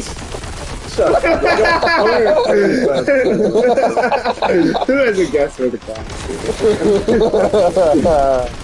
When did they get so messy and chaotic chowing down on stage? Michael Stick, obviously. Obviously. Ooh. Don't say that. Oh wow, they do big burps as food breaks down in their pop-ups. That's what they said. Oh no, they're endangered, dude. Oh no, better go protect Are they endangered, or are they suffering from some sort of Michael-induced stranger danger? I don't know, man. You guys about to hypo-power this next one. No. No.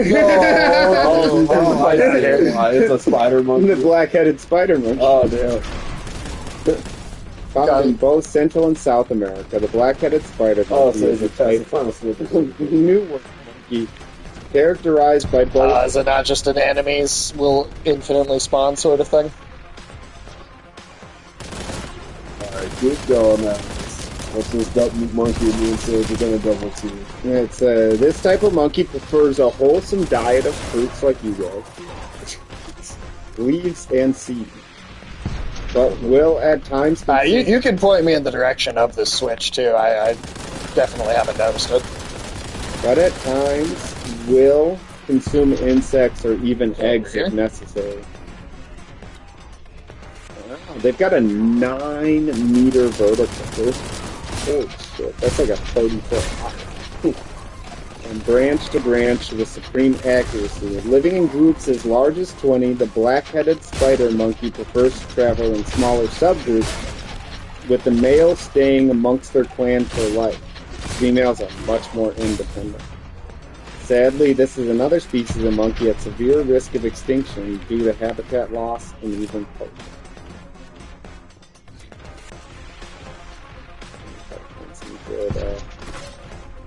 Some good lines in here specifically. Okay, the music stopped. So I think... Are these enemies going to keep spawning if I don't keep move forward, or is that it? Michael, you might want to get in a fight with one of these monkeys. I just walked past it. These Oh, because I killed everything, it doesn't matter? Okay.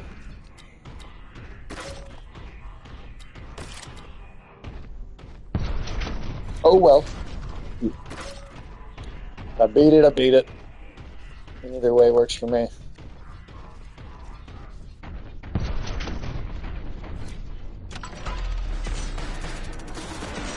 Hey, 100% of the enemies. I definitely have not found very many secrets Oh, yeah. in most of the levels. Do you know that Japanese macaques season their food with salt? Really? Monkeys? They're smart enough to season their food? I guess. Yeah. Huh. I did not know that. That's pretty wild.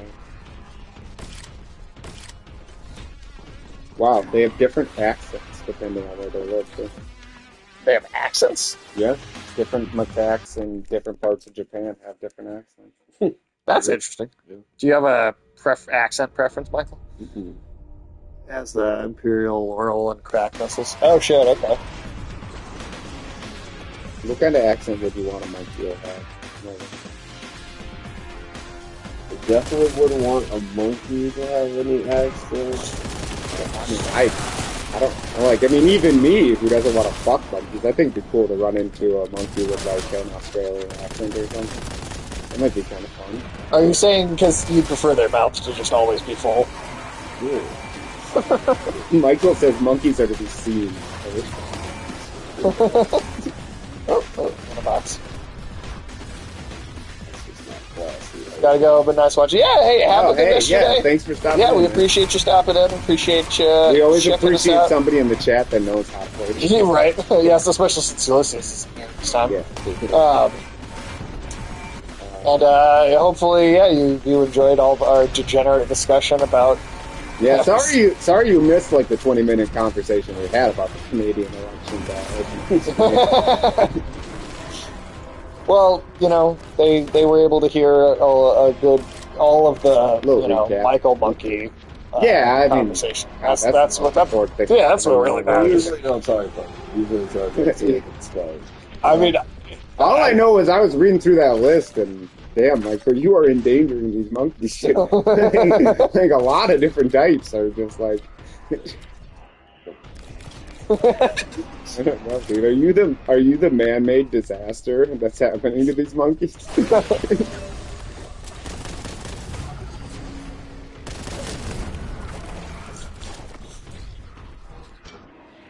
everybody gets theirs.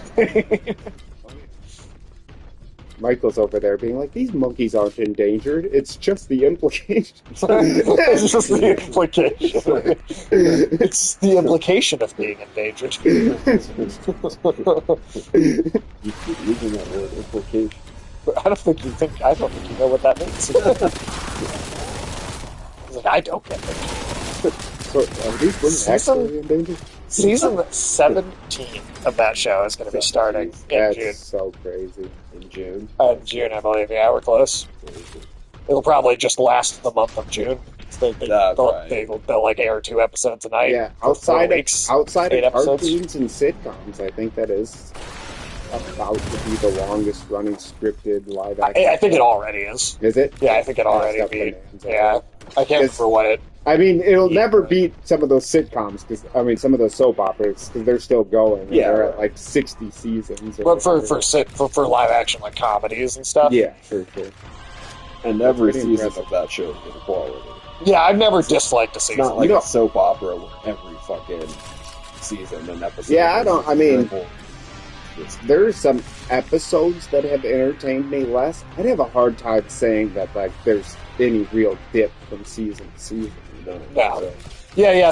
There may be certain episodes that aren't as good as others, but it's But there's never no felt bad. there's no season I can even think of that's like overall like a dip in quality. No. Even unlike Seinfeld, which again did not start out the funniest in its first season, like Sunny was great from the start. Yeah, I loved it just right at the beginning, even. Oh yeah, it was so chaotic and different when it first came out. But, Yeah.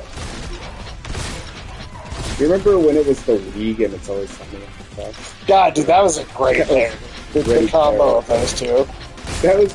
I love when I talked you into watching that show, and you were like, "Oh, why would I want to watch a show about fantasy football?" And I was like, "You don't know anything about football." You really don't. You really turned out you didn't need to know anything about football to enjoy it.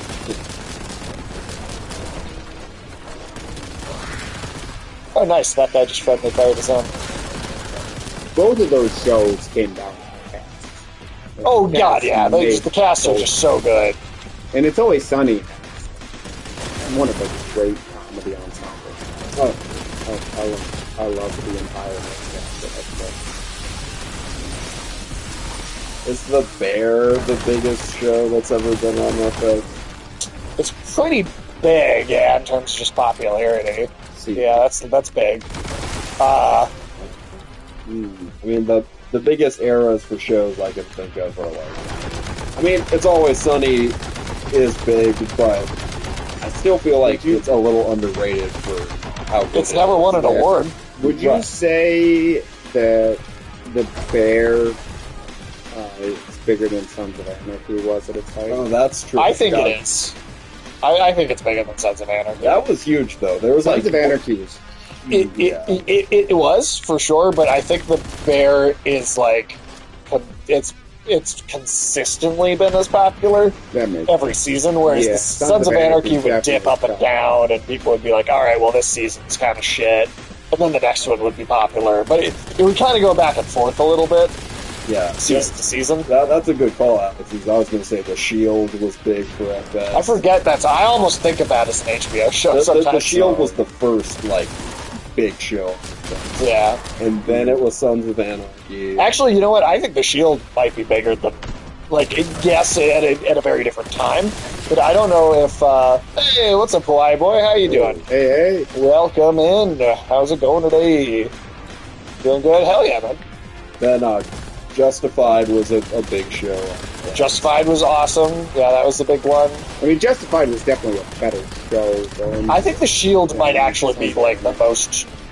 I mean, I'm accounting for, like, the time it came out in. Yeah. I feel like that was, like, people talked about that in the same conversations as The Sopranos and 6 Feet Under, and, you know, like that. I feel like The Shield might honestly be FX's biggest show. Game is great. We've actually beaten the main game, and we're doing the DLC stuff now. But yeah, have you played this yourself? It's pretty excellent. I mean, you know, FX always for kind of the golden age of television or whatever played second fiddle to AMC. Oh yeah, this is the new one. This came out within the last year or two. It's pretty recent. It's not the newest Warhammer game though. Space Marine 2 is the new one, which we also did a full playthrough for on the channel. Cool. Yeah, that game was fucking awesome. The game was metal as fuck.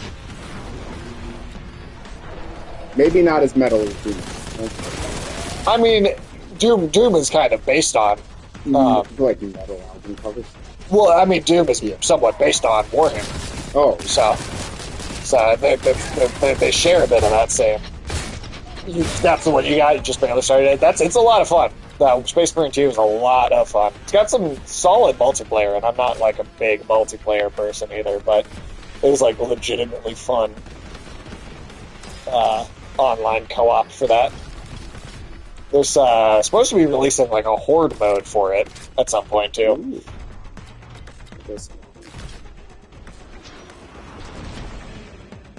But yeah, that was something me and Sage were. Do you think the Shield was bigger than Sons of Anarchy? I think the Shield, yeah. The Shield is considered like when people talk about the greatest TV shows of all time, it's like Breaking Bad, The Sopranos, The Shield.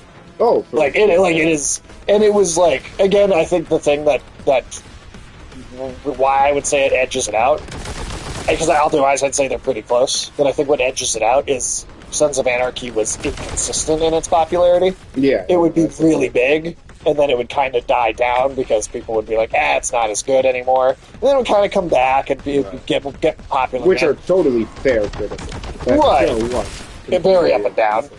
But I think the Shield had like a consistent, kind of like Breaking Bad did, More where consistent. where it's. I don't think anybody ever was like, it's the Shield isn't as good as it used to be. That show was like popular Yeah. from the moment it started to the moment it ended, and it only got more popular as it went. I just remember Sons of Anarchy did like definitely have its moment in stuff. It did. It absolutely did. I just don't think it maintained it in like a long-term sense. And it was also, I mean, you make one thing you're probably right about the Shield is it was at a time when like television of that quality to need people. Well, that's also true. Yeah. Like whereas Sons of Anarchy, even when it had a good season, was going up against some pretty good shows. Yeah, I mean, Breaking Bad was on then, Yeah. Justified was on then, That Boardwalk would've been- Empire was on around then. Yeah. Because the biggest shows, I wouldn't say the best, but the three biggest on FX would probably be the Shield, Sons of Anarchy, and the Bear. Yeah, The three biggest shows. I'd say so. It's always Sun and Stone. I don't think it's as big as those, and I mean I think it's just the raunchiness of the comedy is just inevitable. It just makes it a smaller audience. Because me and Sage were talking before the stream started that FX makes a lot of underrated shows. Yeah, some stuff gets canceled after a season, even though it's on FX and has like a good amount of money put into Or it. like Legion, which is great, which a ton of people don't even make it up. Yeah, I bet there's a lot of people that don't know what you're saying when you bring up Legion. Yeah. And so That was an amazing show. So we had this discussion. I forgot that FX had as many hugely popular shows as it did. But Right. Yeah, I mean, you at certainly least got a it's lot not- of years. At least it's not Showtime trying to build one successful greatest- show they had for. The greatest thing that Showtime has ever had was Penny Dreadful, and there's never even been anything remotely close to that level of quality. Well, otherwise. and that wasn't even a super popular show. No, it wasn't that big in terms of like. Showtime had Dexter was like Showtime's one true hit, which they're now trying to like float the entire company. Yeah. Well, they tried to do another Penny Dreadful show. I don't know if you Sage remember told that. me it wasn't. I do was remember okay. you talking about it around the time it came out. Yeah, it wasn't great. Yeah, I don't think you really brought it up again. Makes sense. I definitely was talking about it in the lead up to it coming out, but then it was just like, it was alright. It's kind of it focused too much on like wanting to be like a more of a period piece of like the time it took place in. Kind of a noir cop show, right? Yeah, and the pitch for it was like, yeah, we're gonna take the idea of Penny Dreadful, but we're gonna do it with all this like Mexican folklore.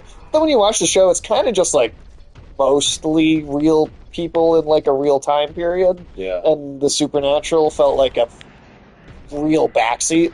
Yeah, and also And I was just just like the phrase Penny Dreadful is so specific It is. to It is. certain Yeah. eras of Europe and American It doesn't really fit any other culture. Call anything else Well, like that. and the reason that stuff like that works, like kind of you go for like a romp through the public domain, is because everybody's kind of familiar with the characters already, so it's fun and interesting when you do like a new twist on a character that everyone's familiar with. Right. I don't know a ton of Mexican folklore. Well, that's true. I'm kind of tapping quite out either. at like the Chupacabra. It's Yayorona, Oh yeah, you're the like spirit that like the witch. Yeah. I mean, yes, and I would say that that's true. But if they executed it well, Well, for sure. You know. I mean, I can definitely watch a show based in Mexican folklore that wants to do the exposition and explain some of it. but the folklore took such a back seat, and it didn't feel like it mattered in the show that much. That's kind of what ruined it. I'm just saying, I don't know why you would do that as a season of Penny Dreadful. Well, it was an entire show. Oh, it was a spin-off. Yeah, it was like Penny Dreadful was over for several years already, and they were like, "All right, this is going to be its own entire series." Yeah, but again, it's like when I think Penny Dreadfuls, I'm thinking either garish, sort of exploitive violence or gothic stuff from Europe, or it might be some of the early cowboy stuff in American literature. Yeah, Would have been Penny Dreadfuls. So I just feel like those are kind of the genres you should be working in a little more. Oh, absolutely. And it should have probably had a different name if they wanted to do that or take it in that direction. Yeah. Which also would be fine. Just make a different show. That's also fine. Also, it's like you told me, what's her name? Natalie Dormer. Oh yeah, played sort of the devil or whatever in the show, and it just seems, I don't know. It seems like if it's I think she was supposed to be the Rebecca figure. But she was like kind of not in it that much, and would like show up in like as like different characters, kind of, and interact with different people. I don't know. It was just weird. Right. Sometimes it was I just watch weird. some videos on YouTube that describe it as the devil or something, and it just what's up? Oh, I'm just looking at FX shows. You can't deny how big American Horror Story is. American Horror Story did get big. That was did not big. like it at any point, actually. But You didn't like the first season? I didn't really care for it. I thought that first season was very good. I thought they ruined it after that, but Yeah. I thought the haunting, the haunted house part. Yeah. Yeah, that's the only other one I would say that had a huge cultural impact. You're right about that, but like Sage said, it's so diluted and saturated itself by This was like few spin-off seasons shows. Oh yeah, it's like cancerous to me now if I see it on Hulu or something. I'm just like, Yeah, honestly. Like it honestly killed a lot of goodwill. Like it's like I mean I'll always stick up for the first season, but there's probably no part of me that would ever really feel like rewatching the first season. Yeah, even now, just because of the way it went as it went on. Nope, absolutely the same.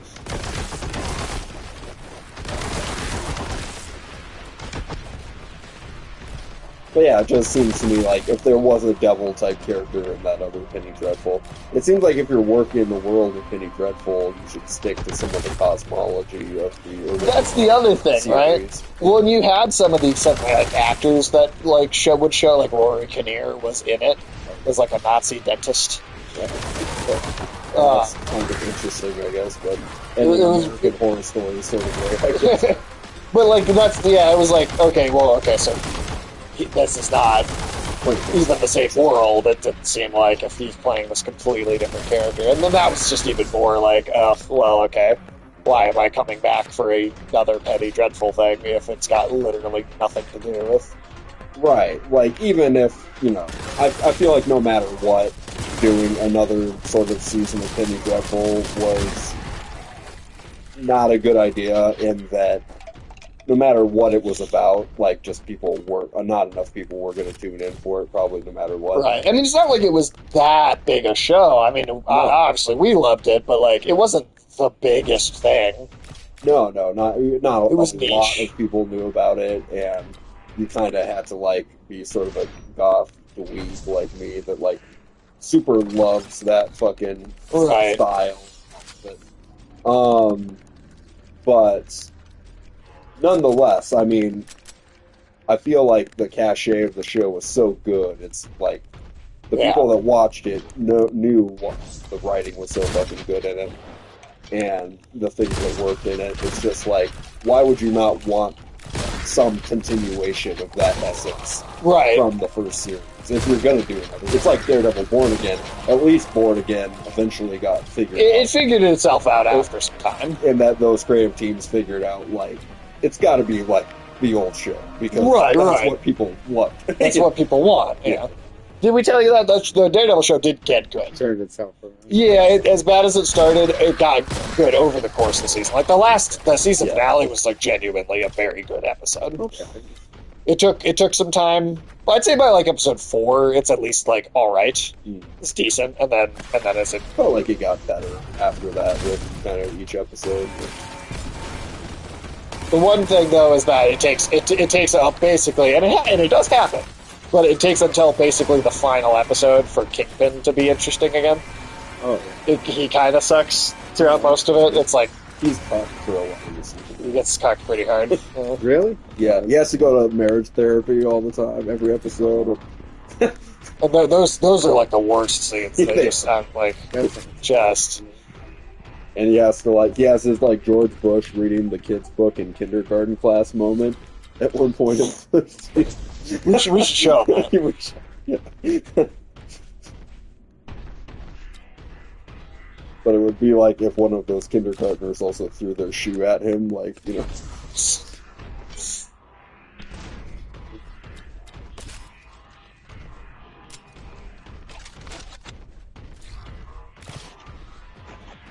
see.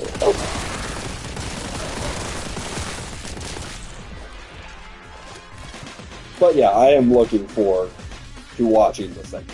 No, it legitimately set itself up for a really cool premise for a season 2. It left itself off in a very good place. It's like martial law, basically. Oh, And I kind of hope the Defenders show up. I'm surprised. To my surprise, like the show made me like, oh, I want to see the Defenders again. And then, Yeah. We'll see about Iron Fist. if Punisher could just kind of replace Iron Fist in that line. Yeah, honestly, because the other best part of this new show has been the screen time the Punisher's had. He's very well done in this show. Yeah, almost every scene he has is like one of his best scenes as Punisher. So, like that's really consistent. Yeah, they really don't need Iron Fist. I mean, Punisher makes a lot more sense for this street level group. Well, I mean, that's always definitely been the case. I mean, how many times have we said Iron Fist should never have been a TV show in the first place? Like, his origin story involves plunging his hands into the heart of a dragon. Like, doing that on a TV budget was always going to be a mistake. And I mean, unless you're really riding the fact that he's best friends with Luke Cage, which the show barely really took into account, then And the few times they did, he was.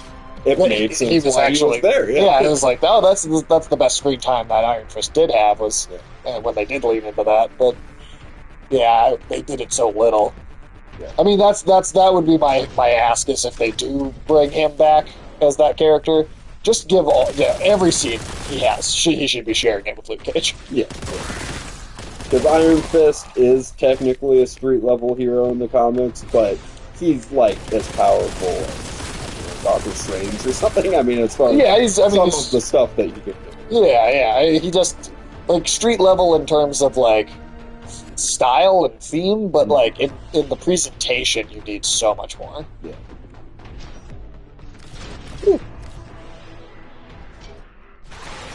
Big platform. It would have made more sense to tie Iron Fist into the Netflix shows through Daredevil's like fighting with the hands and some of the supernatural stuff that he fights. That absolutely would have made way more sense.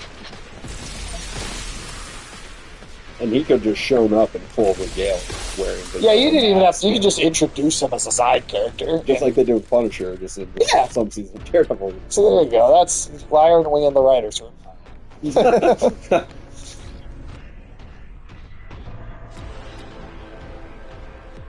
But Andor's been pretty good at it. It's not the second season. Oh yeah, I've seen. I'm catching Michael up on the first season. Yeah, I've seen the first season. I haven't watched the second one. I think we only have one more episode of season 1 left. Really? Yeah, we have just one more. Do you agree with us that it's the best piece of live action Star Wars? Oh yeah. It doesn't. There's no real comparison. I mean, even to the original trilogy of movies, I just don't even think the scripts of those hold up as being as good as the writing in this does. Well, it's the first time scripts have been able to almost completely excise the like corny, silly element of Star Wars that I don't like. Star Wars. Even like, I'll even admit, like KOTOR has some of that stuff in it. As much as I like KOTOR, there's a little bit of that. I think it works there, and I think they temper it with a lot of other things. Yeah. So it doesn't bother me in that context, but it's there a little bit.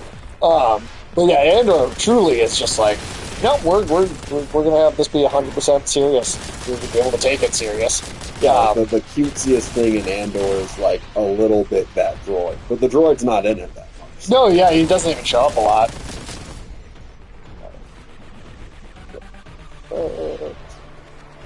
Yeah, it's like I've never liked the cutesy shit in Star Wars. That's always been a huge part of what it is. Factor and that kind of thing for me. Totally. But they managed to just not have it all at all. Damn. Let's see. Okay, where do you want me to jump to then? Okay, that's too high.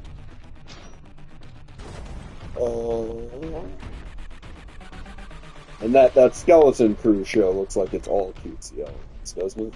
It does to me. Oh shit! Oh. Alex, did you start watching that? I don't know. Why would he? Never even consider it.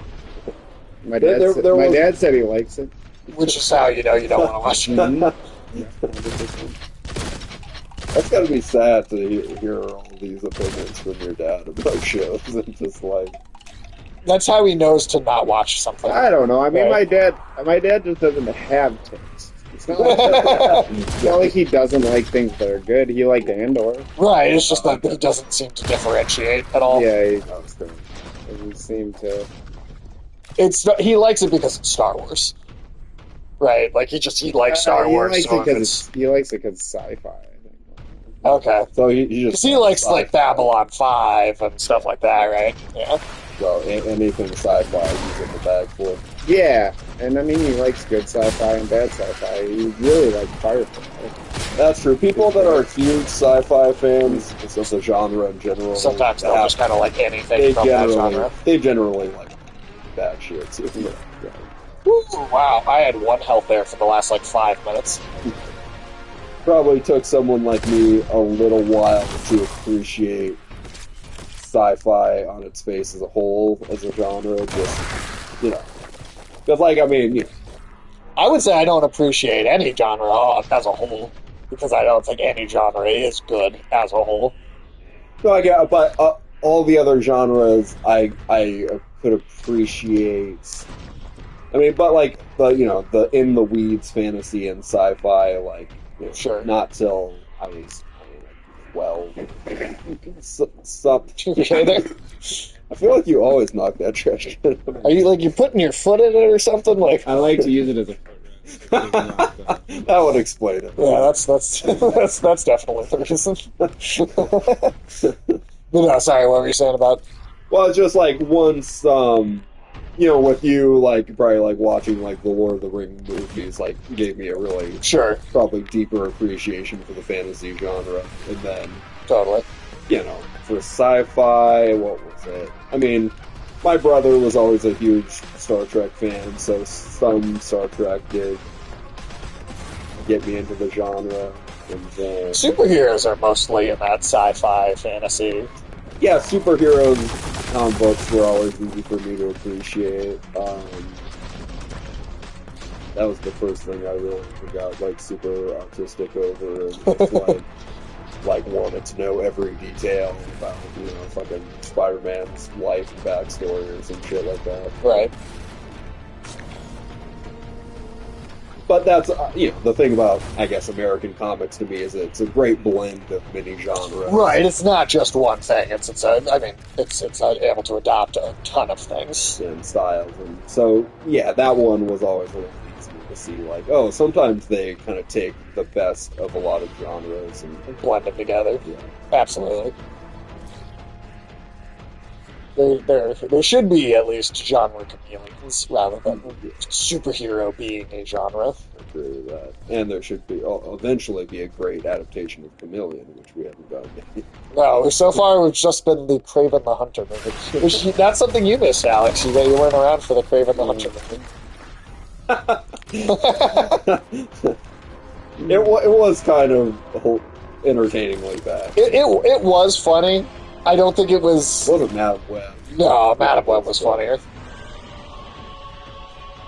Madam Web had a villain who had all of his dialogue ADR'd in, like after like a separate recording, and then on top of that, got killed by a Pepsi sign. He literally got killed by the fucking product placement. I can't think of one other movie ever There's problems. where someone gets killed by product placement. Yeah, I bet it's happened. Kind of in Little Nicky, his brother kind of gets killed by Popeye's chicken a little bit. I guess that's true. I guess that's true. Remember Little Nicky up? Dude, I haven't seen that movie in a while.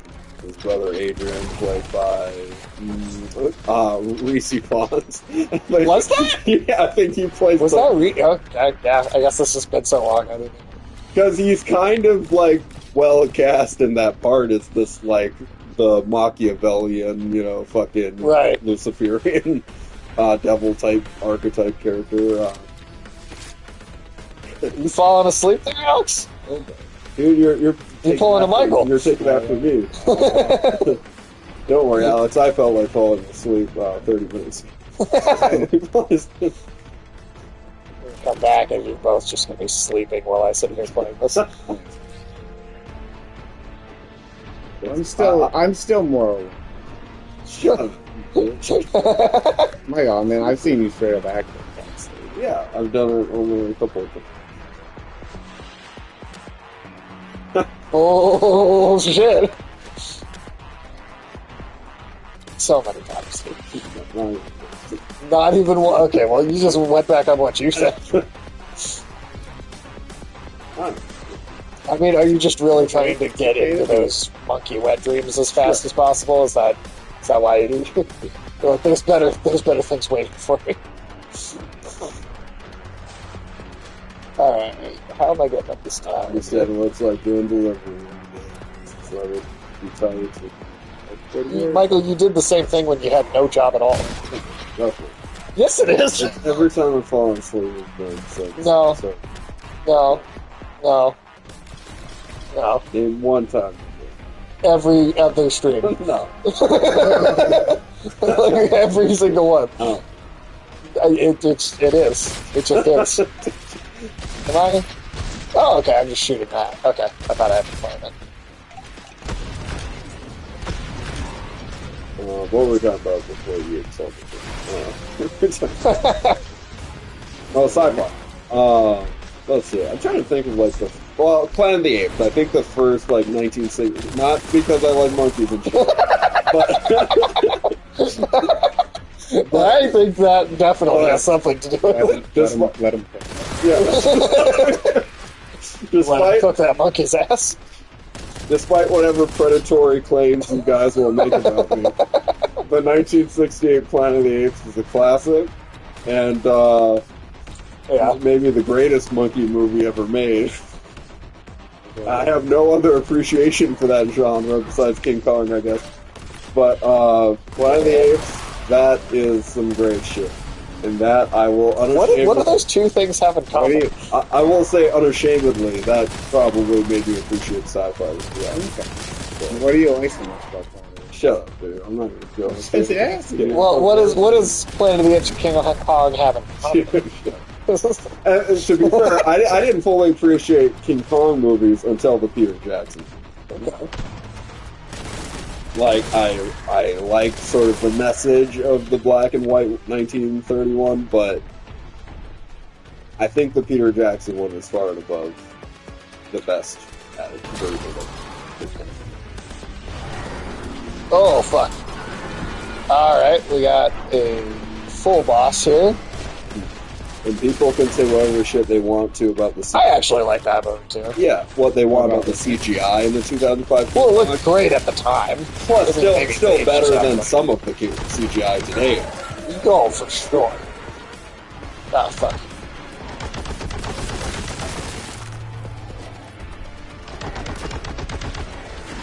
Do you like the tempo? No. I mean, I get some aspects of it. I Like feel how Bottom Carter, who's No, trying to I fuck re- I the really human don't. guy in the No. movie. Michael's like, ew, sex with humans. Well, to Sage's point, she did play, like, Dr. Zeus' bitch, Side-Ho, Bella. She was in that movie. But, yeah, I mean, that was the last one, I think, to use makeup and Practical. costumes, for the apes, and it was really good. That's probably the best that ever looked was for the ape makeup, and the ape movie was Right. I think they had like Rick Baker working on them and shit. Right. So that looked awesome. Just the writing was terrible. It sucks, the story. Fucking Abraham Lincoln. At the end of the movie, when he comes back and it's the fucking Abraham Lincoln as an ape. If she were an ape, she'd be good. Well, I mean, if she were a babe to you, she'd be Abraham Lincoln. Come on. That's right. It's not right. I never said you were right. I just...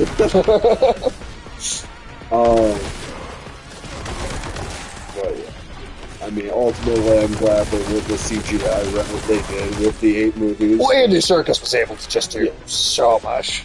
I mean, And I didn't super love the one without Andy Serkis that they've that done. last one that came out. I never saw that next one.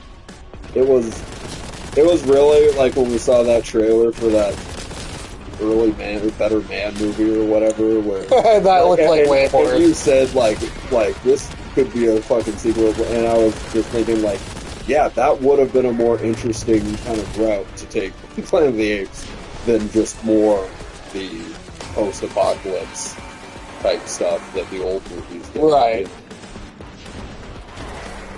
I mean, I think these next 8 Planet of the Apes movies could improve and do something interesting with the sort of in-between time of the Andy Serkis's Caesar and then the old movies, like that sort of in-between period of history. Oh, sure. I think they could do something. I just want to know when I'm getting my full Dr. Zaius musical.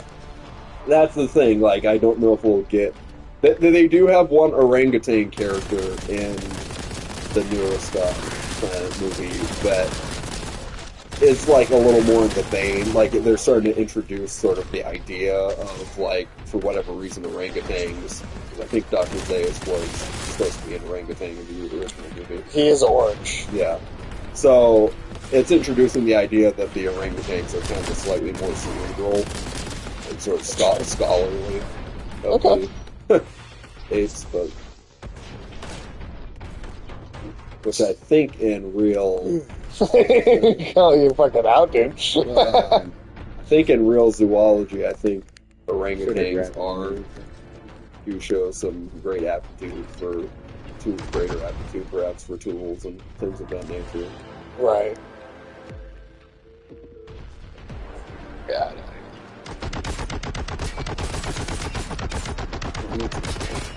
I don't. Oh shit! There's some right there. You want some of this ass Mountain Dew, Alex? Go for it, try it. It's Cabo.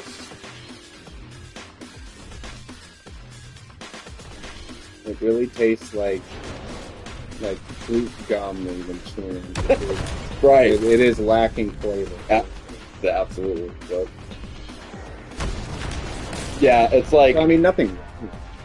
no. It's just like I've seen 10 other Mountain Dews that are like that exact same color. And it tastes like one. Yeah, it's like when they're that color, I just think they're probably reusing the same fucking. Just put a new label on it. Oh Jesus! A little caffeine. Yeah. The pineapple. Oh, flavor. the aftertaste is shit. Yeah. Yeah. I feel like the pineapple flavor sort of sucks too. For that one. Yeah. You like pineapple pie? Do you like it when gorillas eat pineapple before sex?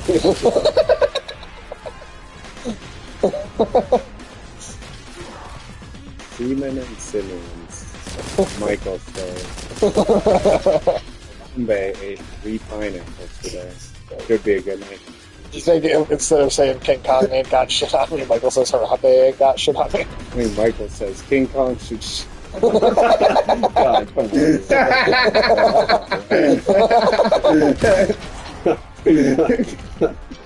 Like all the spider shit, he is right.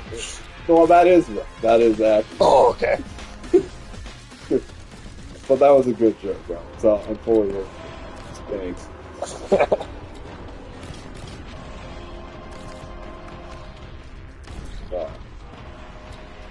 Oh, somehow I managed to survive that.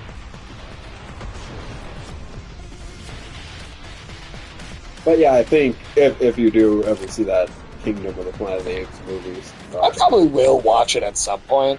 I feel like you might agree that sort of just the main character, after having Andy Serkis, fucking play your protagonist for 3 movies. Well, and they also had, consistently had, such good, the supporting cast. Yeah. Aside, that's the other thing, is I wonder, were they able to build up a... I felt like none of the characters were as strong as really any of them from the old movies. That's too bad. I felt like the little girl Nova that didn't even fucking talk in the in the in that third one. third one. Yeah. Yeah. Well, was she not a main No, character? no. That's weird. Why would she not be? I mean, I guess they wanted to really jump a few generations ahead. Unless yeah, no, it couldn't be her because I think they say it's like 50 years after the death of Caesar. That's a bit of an odd choice to me, just because Yeah. I feel like because She she's would've kind known of she would have known him, and it seemed like she was supposed to be, like kind of because that's a character in the old movies, right? It seemed like she was kind of meant she to be was. like set up for that, and then for them to skip over that and not have her in it seems weird. It is. That is a weird choice, and I mean, I guess the thing I found most interesting, like about a theme, Music here. but there was like a theme in this newest one that they played with that I thought was the most interesting thing, which was it's been long enough since Caesar died that nobody really was alive that knew Caesar or that really knew him or remembers him now. Yeah. And so a lot of, or not a lot, but at least a couple different factions in the movie kind of play with Caesar's ideology like it's a real religion. Oh, interesting. That's interesting. Twisting That is like, cool. There's like a dictator type ape character that Kevin Durand voices and plays in the movie. Interesting. He's probably the best ape performance in the movie, and he's playing it as this like goddamn. So don't diss my passion. You'll get a performance out of him, all right. But anyway, he's the one that's most twisting Caesar's like. Sure. Like, yeah, Caesar was like a badass fucking just get shit done. He would have wanted everybody to like follow me because I'm the strongest. Like, really twisting his ideology. And that is interesting. Yeah. And then there's like the one orangutan character that's almost like a preacher in a sense, like maybe the first sort of ape preacher, in that he has this sense or some written record. Making me laugh. What did I do? No, you just laugh. I could see the look on your face. Yeah, don't diss my passion for apes and shit. We're not. We're encouraging it, if anything.